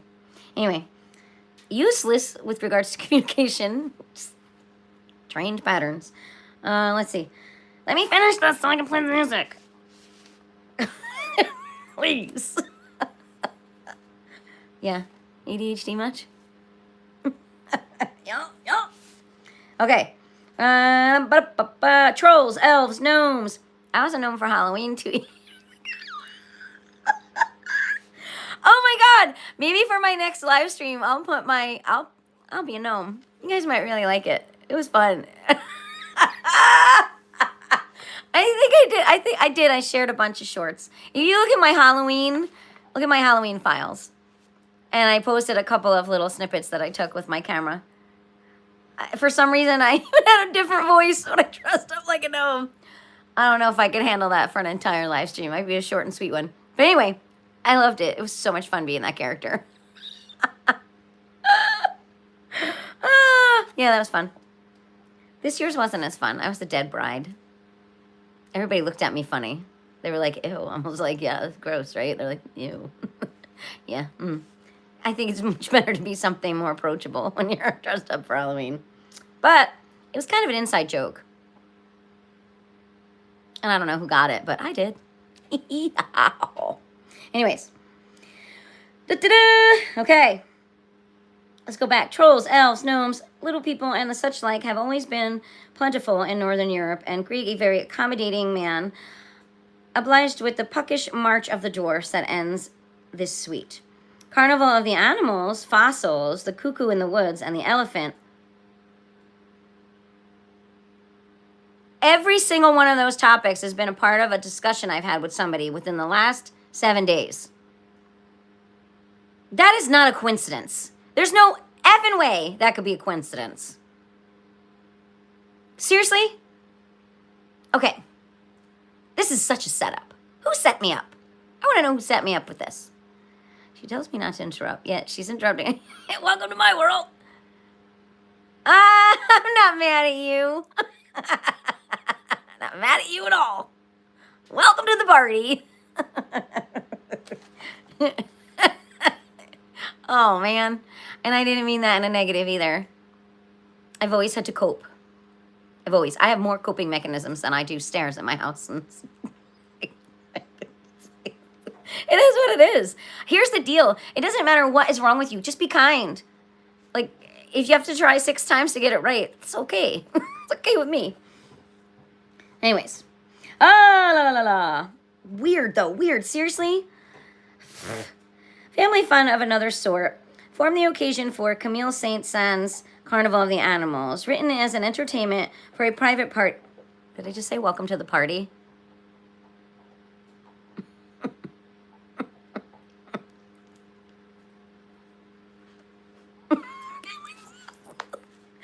Somebody say something. Yeah, I like your Post-its have Post-its. I get it. It's a constant evolution of survival. We want to swing back to the very beginning of this conversation. And let me tell you, I'm surviving.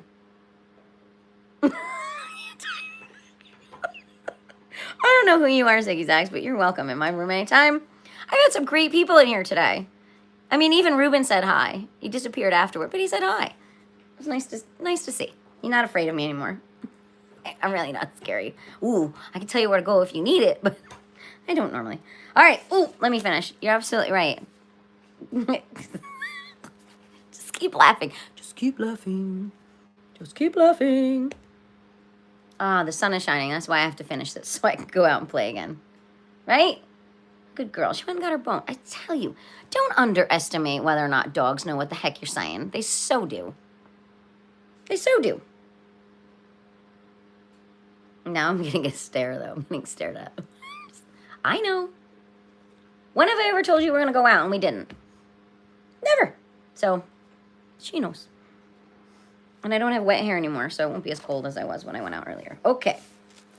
Seriously, zigzags. That's what my thoughts are doing. Holy crap. Pardon my expression. I don't know what. Is it CO2? Is that what's happening? Is my brain... Woo, I had some scares. Oh, anyway. I don't think so. I think I'm just in a good mood. It's Christmas Eve, you know. Ooh. Gives people an awareness that others don't have. Oh, yeah. It's a superpower. Wait, it's a song by, Superpower. It's a song by, oh, please come back to me. Oh, my God, it'll come back to me. It's another really phenomenal bands that... I'm so embarrassed I'm not remembering their name. Absolutely love them. It'll come to me. I have too many things going on right now in my head. Okay. Let's go back to the party. Written as an entertainment for a private party given by the composer in Paris in 1886, Carnival portrays a different species in each of its sections. Because Saint-Saëns was something of a jokester, the various animals often cast gentle musical aspirations on famous musicians of the day. Is that you? Are you our jokester for the day? Saint-Saëns, as a good sport, also poked fun at himself. We could hang out with this guy. In Fossils, for instance, he took one of his own most famous themes from, I can't see all of a sudden, Dance Macabre, and scored it for a xylophone, suggesting by the dry as bone sound that he expected his own music soon to be dead. Oh, wow, we're going into the macabre. He was dead wrong. Of course, for his works are still widely played throughout the world. In the Cuckoo in the Woods episode, the cuckoo is represented by a clarinet, and as for the elephant, it is naturally entrusted to the bass fiddles. The theme is borrowed from Hector... Oh, I wonder why they named him Hannibal Lecter. Interesting. Hector Berlioz's ethereal waltz. Oh, I don't know how to pronounce that. Sylphs. Sylphs? Probably PH, I don't know. With a lightweight added. Parade of the Wooden Soldiers. Oh, I wonder if that's that song in that. Didn't I play this time of year? The Waltz of the Wooden Soldiers. What did it have? It was black and white, and it had the two. They were known for their, like, physical comedy, romance and spiritual awareness. I've also had crazy supernatural experiences. We have open doors. Yeah, I have revolving doors. Nobody knocks. Nobody rings the goddamn doorbell. Nobody says, can I come in? They just do what they want. Come and go as they please. Okay, Parade of the Wooden Soldiers. Let's see. The Pops... Winds up. Winds up its indoor family games with Parade of the Wooden Soldiers, a novelty number penned in 1922 by Leon Jessel, a German bandmaster. The way the Pops plays it, the novelty won't wear off for a long time. Oh, we're gonna go out with a bang today. Anyways, yeah, right? I feel like I'm having the same conversation with all of you, and you're all just changing your names and stepping in and stepping out and picking up where the last person left off. Wasn't Craven more... Oh, yeah, let's say he did pop in funny. I thought he left funny, too. People have referred to me as maybe it's my moves on the dance floor or the fact that I'm actually a very physical person. Like, if I think somebody's funny, I'll smack them. You know, lightly. But Elaine. Is it Elaine? Yeah, Elaine. I think I dance a little better than Elaine, but you never know. Never know what you look like to somebody else. Oh, did you go back and read? Yeah, it's a gift. I think just communication alone is a gift. But let's see. Oh, she closed her eyes. Oh, I can't even say she. The pronoun she. They all open their eyeballs. Can't say girls. You too? Pop in the, you know, that's funny that you say that. You do realize that we're at the Pops Festival, right? Elaine's dance is epic. Yeah, she looks like she's in pain. Can I just tell you, like, I don't know if you realized, Mr. Ziggs. Are you one of these guys right here? Popping in, popping out. So anyway, like, no joke. Every single one of those words. Yeah. Do you believe in what do you call them? And oh, I need to find the name of that band. All right, I'm gonna go on a search. Give me a second, because I want you to know this band. Let me find it really quick. What? Okay.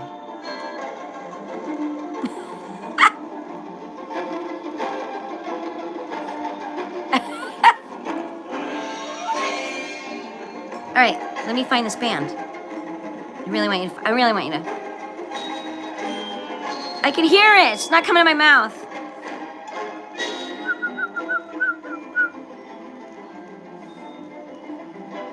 Let me find it.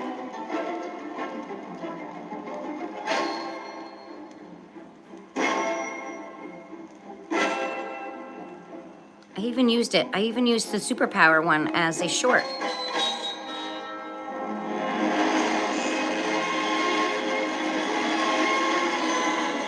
Come on, sound better.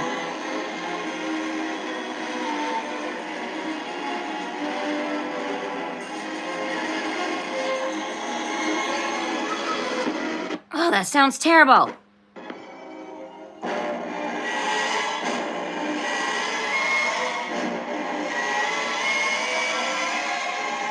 Hang on. No. I'm trying to find it. I'm gonna see it and I'm gonna be so mad at myself.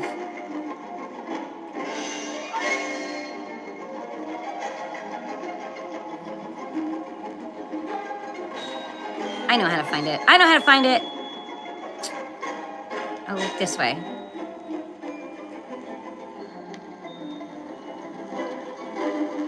Yeah, that's been outstanding comment. What are you, in your mid-40s to mid-50s?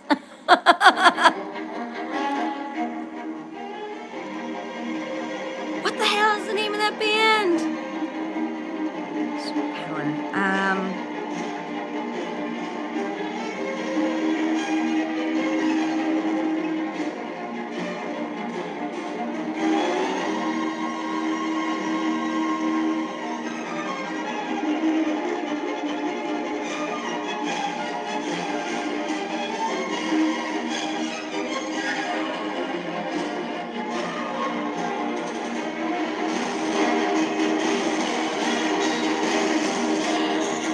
Whoa!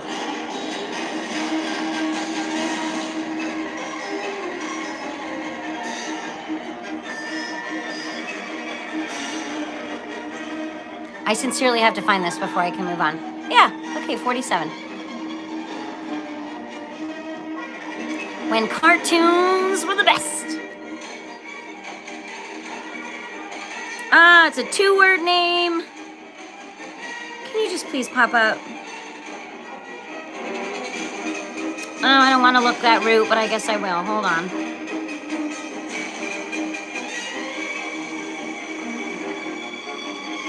I'll find it faster. No, I just want the playlists. I'll find it with the playlist. I will find it. give me a second. I'm hunting. I don't mean to not. What's this remind you of?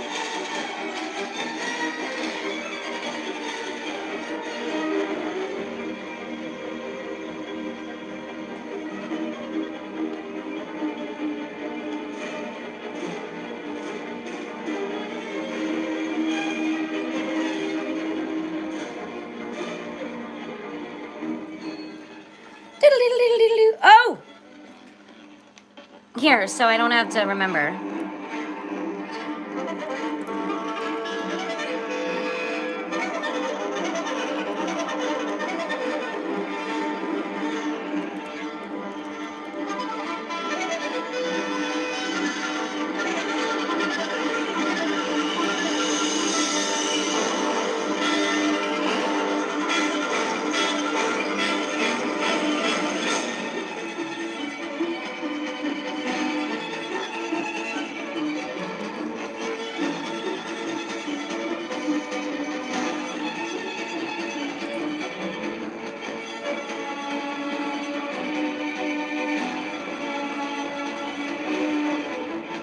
What? I disagree with you.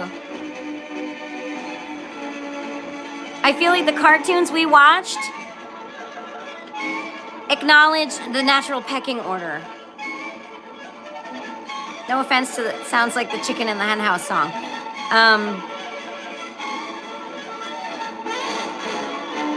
When authority was... Here, let me give you an example. Hang on, this is really funny. But anyway, Lottery Winners. Fantastic band, and they touch on all of those topics. Hi, you're back. Thanks. They're the ones I was given. I wish they were bigger. I wish I could see better. But they're just blue. Any other blue eyes. But thanks.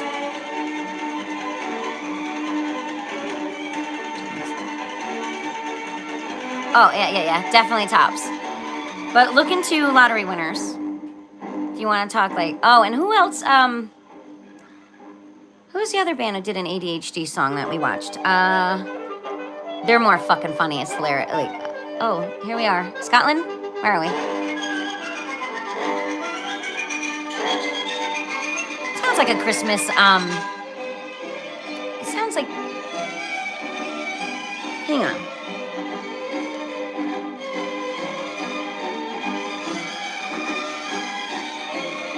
Oh, it sounds like something from the Nutcracker Suite. That's what it's bringing me to.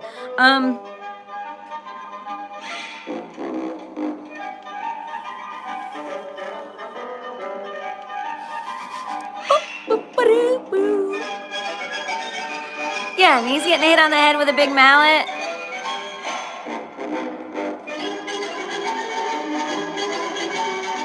So let me give you a quick example.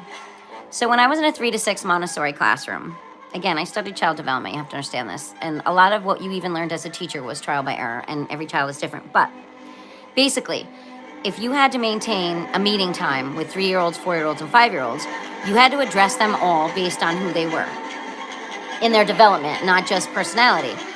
So say you had somebody who just wasn't focusing, or... I'm sorry! What the hell? What was the name of this song? Oh, did I put on side 2? No.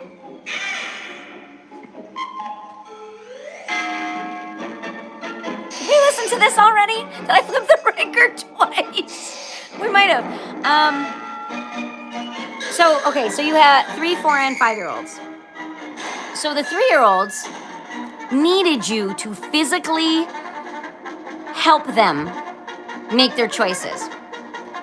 The 4-year-olds, you would offer your hand, you would offer physical guidance. They would either take it, need it, or get up on their own.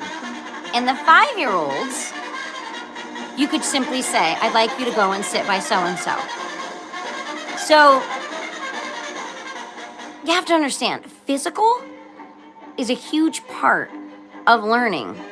Now you look at these videos on YouTube of these babies that were born during COVID times. They're sitting up, they're doing all sorts of shit way before developmental, like, what do you call them? Milestones are supposed to be there. So if you don't think the shit that's going on, that's being put in our bodies, isn't messing with our development, you're crazy. You're the crazy ones. Anyway, side note. But that's what I meant by that. Yeah. I have one of those brains. Did he leave already? G-pops and drops? What are you talking about?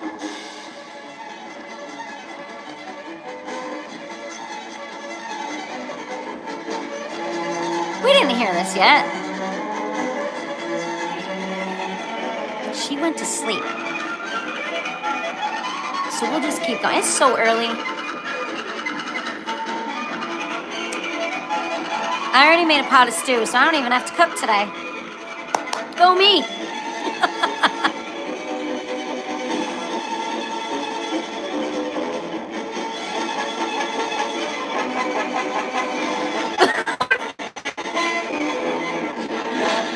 Here's the thing with compliments.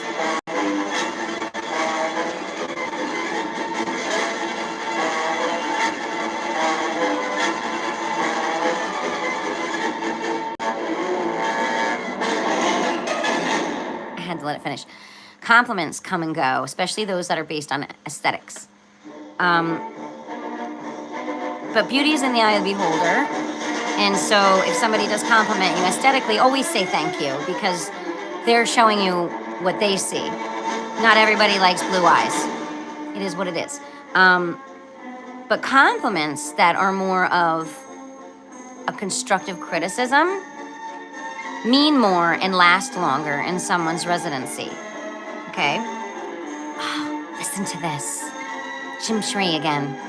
Did we listen to this already? I think we might have. I'm not complaining. I swear to God we heard this already. Sounds better than it did the first time around, so we'll take it. I think I might have flipped my record twice. Stupendous. Wow, no, I haven't eaten it yet. Well, actually, it's going to be stupendous because there's nobody else eating it. So even if it tastes terrible, I'm going to tell myself it was stupendous. I'm going to borrow your word if you don't mind. It smelled really good. I had it in a crock pot for like a day and a half. And now it's in the refrigerator. So when I heat it up again, it'll be a little thicker and it'll probably taste even better. Everything's always much better when it's heated up. God, especially Italian food. Well, Americanized Italian food. I imagine in Italy, straight out of the kitchen is the best way to go. Right?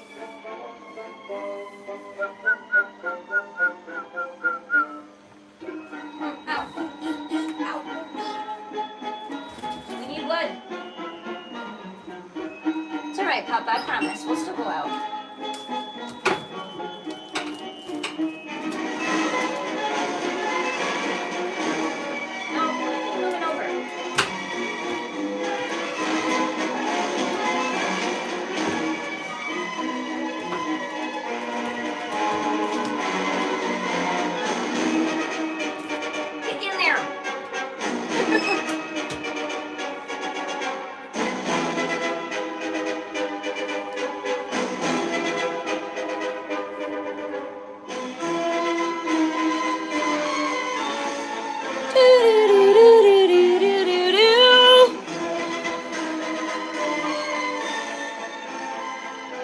What do you put in your stew?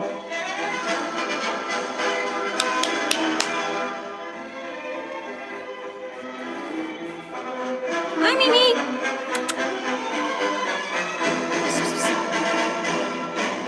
Not you. Don't scare him. You didn't even do anything. When this song came on, he bolted. The cat, anyways. We did listen to this! Ah! See that? We accidentally allocated us more time. For some reason, doesn't it sound 10 times better than the first time we listened to it? Crazy, right? But yeah, compliments are nice. I mean, I always say they're unnecessary. I much prefer constructive criticism. Because God-given traits are not something that you create. You know, I didn't pick these eyeballs.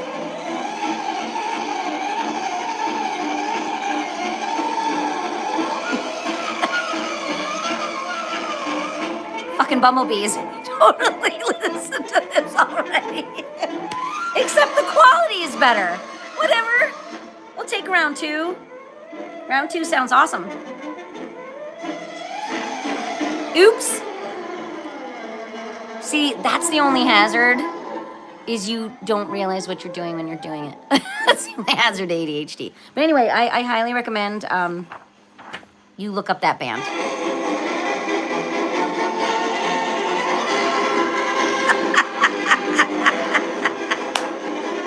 All right. We don't have to listen to that one again, even though somebody said they really liked that one. Beef, carrots, onions, potatoes, celery, cabbage. Oh, I put cabbage in the other crock pot. Good evening, good people. Oh, it's Matei. What's up, young man? Do you celebrate Christmas? If so, Merry Christmas Eve. What do you celebrate where you are? You don't celebrate this, do you? Remind me again where you are. You are not... Wait, I do know. I just forget. Matei's a good guy. He's a youngin', but he's a good guy. How's the band going? What's up? That stew sounds good. Sounds good. You have no secret ingredients for your stew?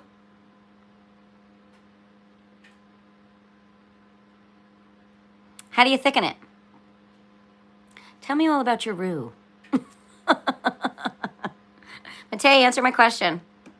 I don't want to wish you anything if it's not appropriate. Okay. Let's listen to the real other side.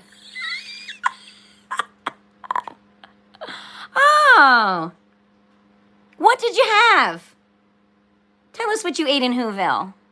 Oh, I'm so Grinched out. I don't like that cartoon at all. That is my least favorite of all. Yeah, I get the message. Blah, blah, blah. Heart gets bigger, blah, blah, blah. I just don't like it. I don't like it at all. Like the whole character itself. And I absolutely love the actor who played in the movie The Grinch, but I don't like it. I don't ever have to see it again. What did you have? Wonderful then. Merry Christmas to you. Ooh, ooh, ooh, I just made it worse. Hold on. Made it worse. Okay. Oh my God, I feel like this is the first day I've had people in my chat who aren't harassing me. Can I just tell you how good that feels? That there's like, even if you are part of that group of people who were supposed to harass me, you're not. You're being kind today, all of you. Thank you so much. It really means the world to me that I'm not being attacked right now. It's typically what goes on in my chat rooms. I don't know why you are all being kind, but I'm incredibly grateful, so thank you. From the beginning of this chat to now, I just thank you.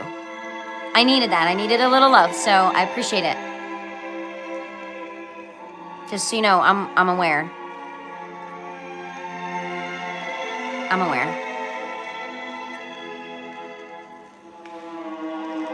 Holy crap, Matei! Fish goulash. I don't think I've ever had that. You're starting... Wait a minute. There's what? How is all this stuff snowballing for you? Flour, water, breadcrumbs. Ah, yeah. But yeah, that's very smart.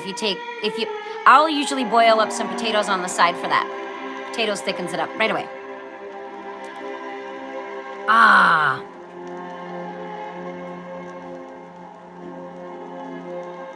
Wow. Wow. Well, you better send me a vinyl. At least make one, send it to me so I can play it in my... if I'm still doing this. I have a feeling my life is about to change drastically. Because it has to. It doesn't have a choice. Hi, T. Hello, T. What do you mean, other chat? I don't have an other chat. It's this chat I'm referring to. Oh, past chats. Not other chat, past chats. I really only started doing these little live streams in the summertime because I had a lot of time on my hands. People took me out of my element, so I had to fill it. I thought you meant chats, as in like French cats. Here's one of them. One of them is gone. They took him. And the other one, he's a menace. I don't know where he is, but he's a menace. This one, he's kind of sweet. Sometimes, coming out of his shell. Got fat. He's my fat boy. Yeah. He has a Marilyn Monroe. Look at his face. Do you see it? He always looks like he's freaking out. But he's not. He's super calm. He's just freaking out. No freaking out. No freaking out. See it on his face? When he was a kitten, I constantly tried to clean off his face, but he just has black inside of his nose. You're talking to someone I don't see? You don't see Matei? M-A-T-E-J? Oh, then he's a hacker. But he's a sweet boy. Thank you, Ziggy Zags, for pointing that out. You don't see it? Interesting.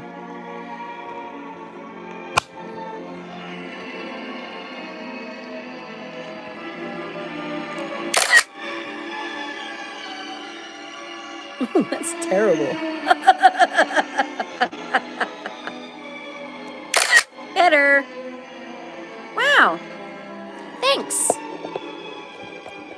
don't know who you are, Ziggy Zags, but I'm really happy you came in here for more than one reason. Yeah, what the hell, right? I told you I'm not in control of my channel. Somebody else dictates who comes in and out and does whatever they want to do.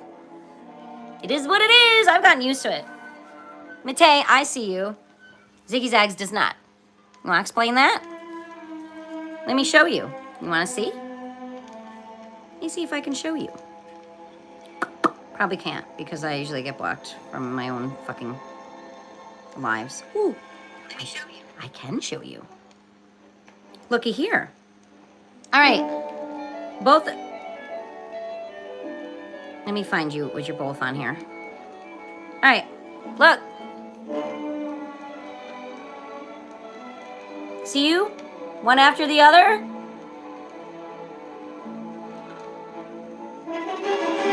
You see him now? You see it, right? You're both on there.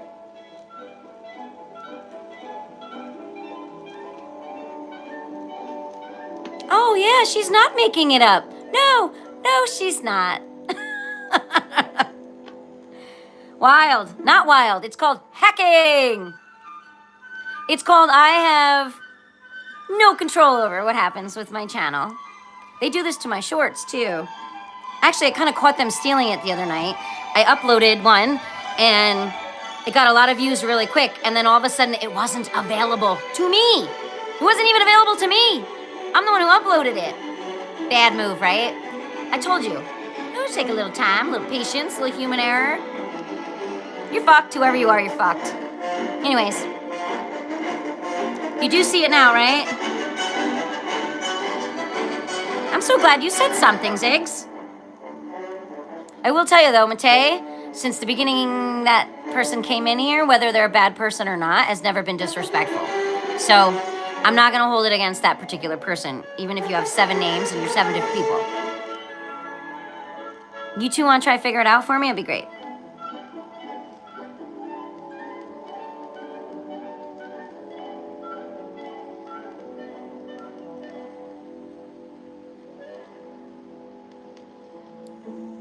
Oh, not only that, you guys are seeing what... things are going haywire right now for somebody. Who's having a tower now? It ain't me. Good music, good company, and stew. Can't go wrong, can we? It's a little wild. This music is perfect for it. But thank you. Because I don't make shit up. Perfect example. I feel like I've just been vindicated.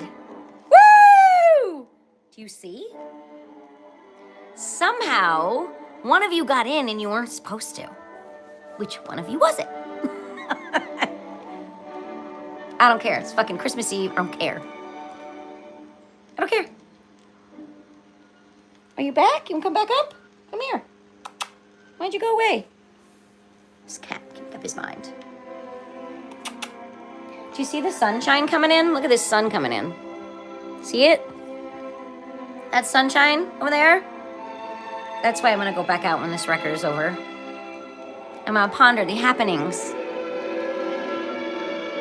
Because it's beautiful out. The sky is blue. And it's going to be all wet and muddy out there because of the slush that came yesterday. But come on. Come back. Come on. Yeah, come on. Come on. You could come back. Wow. I don't know. I'm just here the way I always am. Yeah, okay. I'll try leaving YouTube and come back. Maybe it's a glitch. Okay. We can problem solve. I know, Matei, I've never ever had an issue with you. You've always been absolutely lovely. Maybe they only let young people in because they're trying to listen. There's a lot of stupid shit people are trying to do right now. It's not working. Excuse me. The hiccups. Hi. You gonna sit down? Sit down. Yeah. This is Nancy. That's his official name. Because I'll show you his back legs. On one of his back legs, he has one Nancy Sinatra boot. And because he only has one, I couldn't call him Nancy Sinatra. I just called him Nancy. He couldn't earn the whole name. Because he forgot to put on the other boot. Wait, I can see that last comment. Great. If it's a glitch, the glitch happened for a reason. You guys are like detectives, YouTube detectives. Super grateful, thank you. Because now all this weird shit's documented, and it's not just coming out of my mouth. And thank you for that Christmas gift. Look at his response to the music. He's like, what the fuck? Does he like it?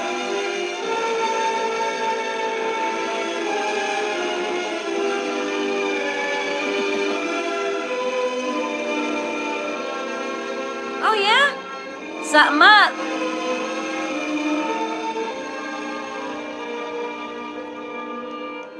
Gentlemen, I try to tell people.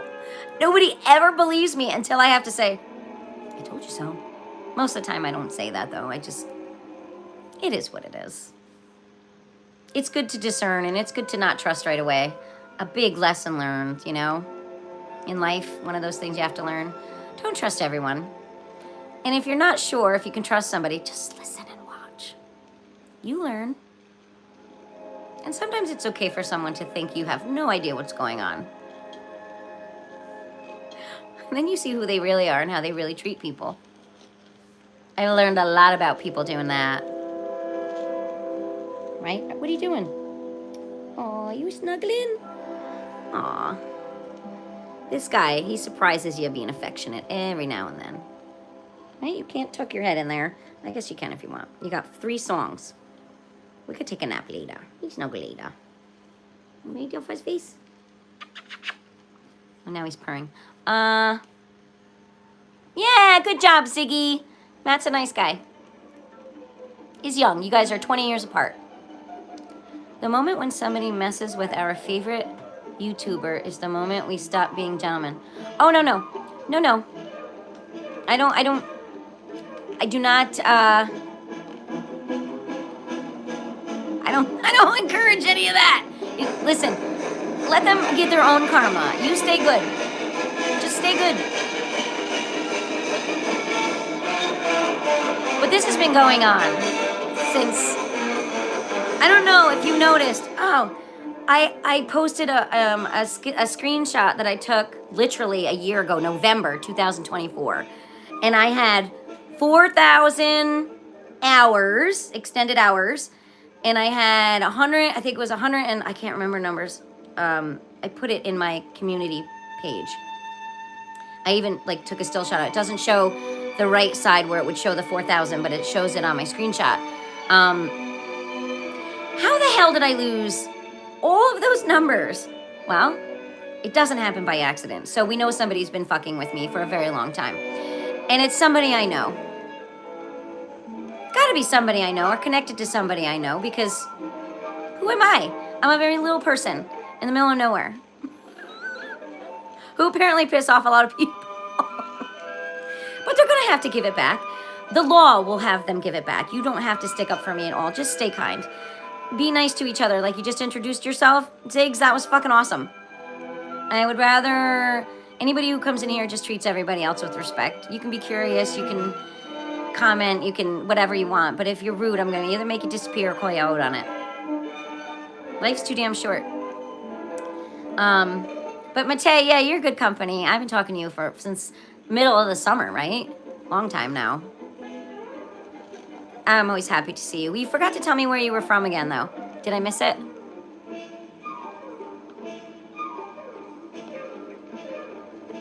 People from you.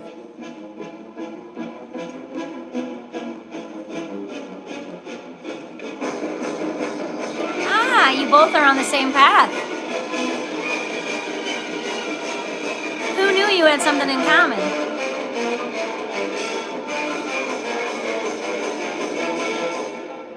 Ah, then Merry Christmas to both of you.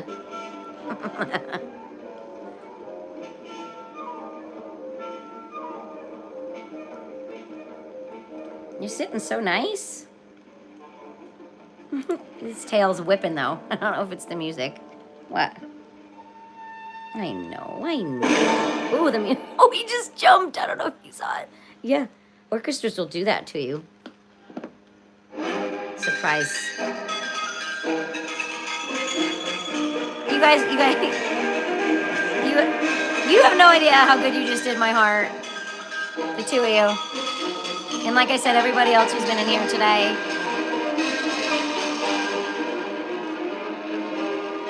Croatia, yes. Thank you. I told you, he's a sweetheart.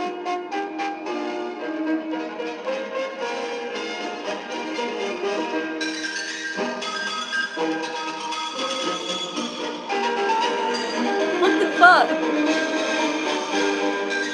It's like celebratory music. I'm not kidding. This little interaction right here, you guys just single-handedly, well, doubly handedly, how do I say it, proved that I'm not making shit up, so thank you. Someone's control is dissipating, I think.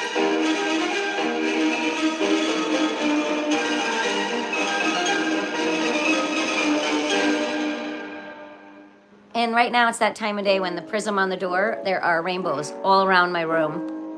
They're very pretty. Bye, cat. Every time the piano hits, he like twitches. Yeah.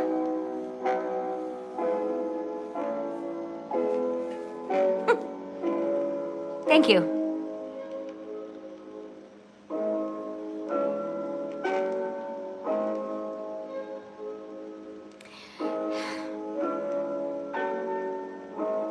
I really have no words for what I'm feeling right now. I just want you to know I appreciate you.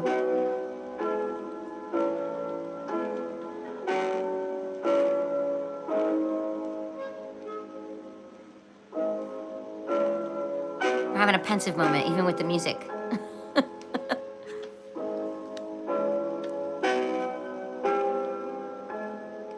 A Croater! You gotta watch out for Ziggy, he's funny.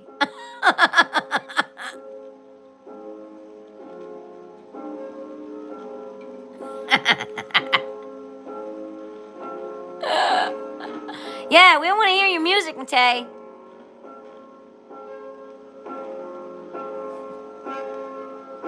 Do you understand this is what humans are supposed to do? They're not supposed to take big theories and attack each other on them. They can discuss them and debate them and exchange thoughts without being assholes to one another.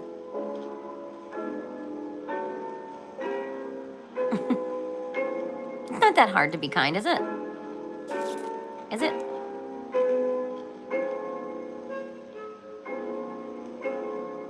I mean, I've allowed children to say, I'm mad at you, I hate you, but you know what? They have to learn how to communicate.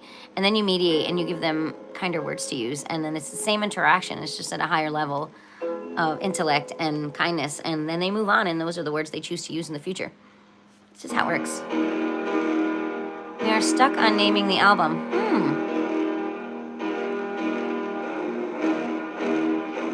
IZ, welcome to the room. No, it is a record player. Look. It is with a fuzzy. Or are you just trying to find out if I have a husband?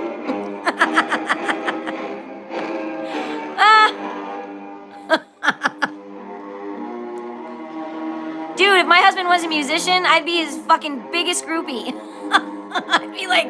I'd be right there.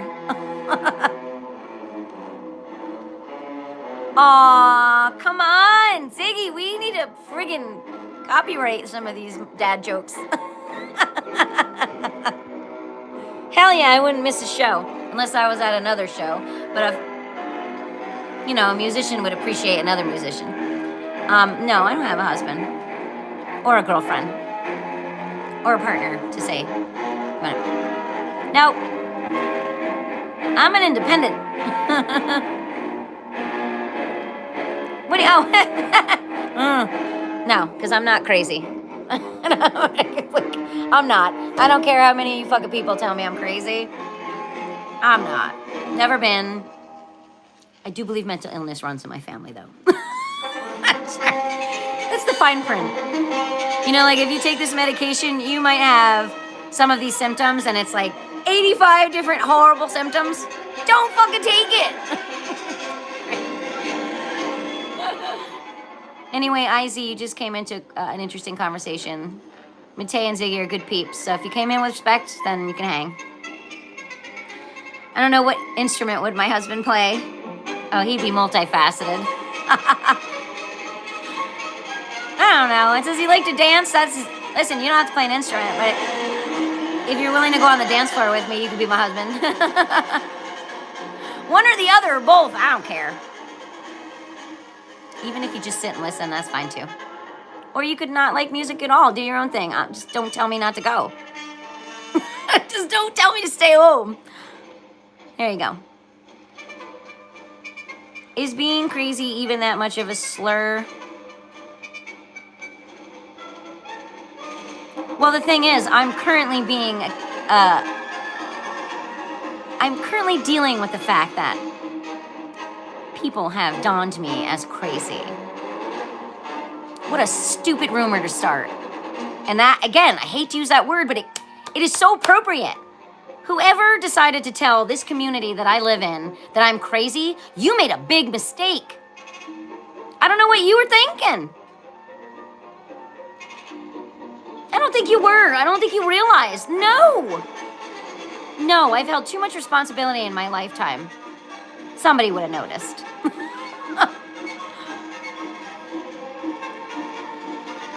You were crazy once? How'd you do? Did you bounce back? There you go, Zinger Zig. Oh, rough wrecker. You don't have to watch out for me. No, they use it as an excuse to cover up something they don't want anybody to know. They love to call truth tellers crazy. Then it makes the truth a moot point. Allow me to turn the music up for this one.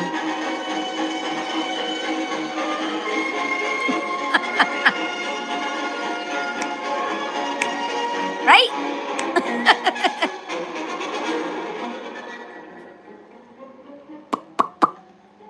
Fan-fucking-tastic. A few more beats, and then this side's over. Did you get it? Bounce back? I am funny. No, see, that whole crazy is something they don't understand. Absolutely not. It's an excuse for somebody who doesn't want to be proven wrong. I have my moments of being punny.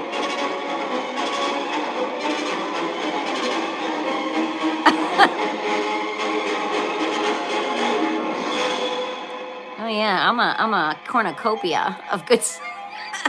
Listen, doesn't mean I can't be grouchy and critical and all those negative things that human beings are. I'm very well-rounded. I think you guys tend to see the lighter side of me because, like I said, this is joyful. Although, you know, like I said, I fight with more inanimate objects.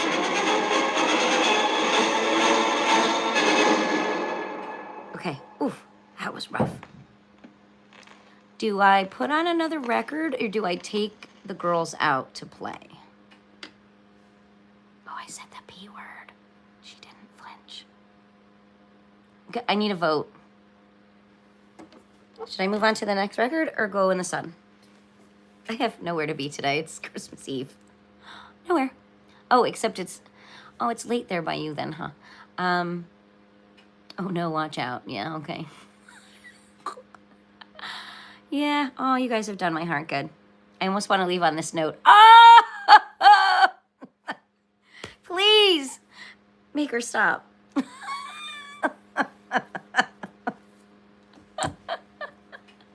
Yeah, get it? Yeah, that was my thought too, because that sun is shining so nice. I may or may not come back on later. But I'm going to guess you guys will be busy with your families and all that jazz. Matej, you'll probably be sleeping. I'm thinking that you're really far ahead of us in Croatia. Come back after? You'll be doing nothing? You got nothing to do? All right.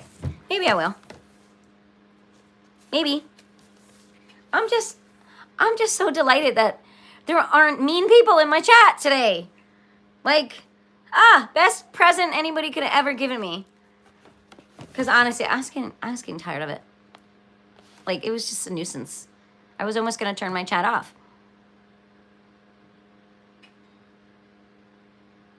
Oh, it always is. It always is. So I'll leave everything where it is. And perhaps you'll see me again today. Yes, they even said I could take you outside. My ears are like, whoop. Watch. Do you want to go play ball? Do you want to go outside and play? Can you get your ball? Where is it? Okay, go get your ball. Go out. Let's go play. I'm not even fucking with you. I know I said it earlier. Go get your ball. The eye contact's scary. She's like, listen, lady. Listen, lady. You said it earlier and you didn't take me out. So now I'm going to hold you to it. All right, so everybody else, I gotta. Look up that, look up the lottery winners. Look specifically for Power. Superpower is one of their really good songs. Something to Myself, where he's like talking to himself as a young kid. That's another really good song. I'm sorry, I don't remember the title.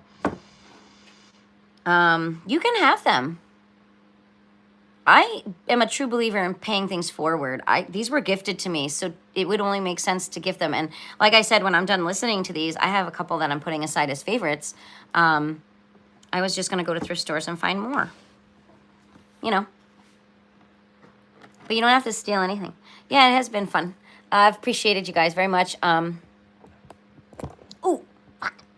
Thanks for hanging in here with me. And maybe you'll see me later. I don't know. We'll see what happens. But for now, again, I appreciate you.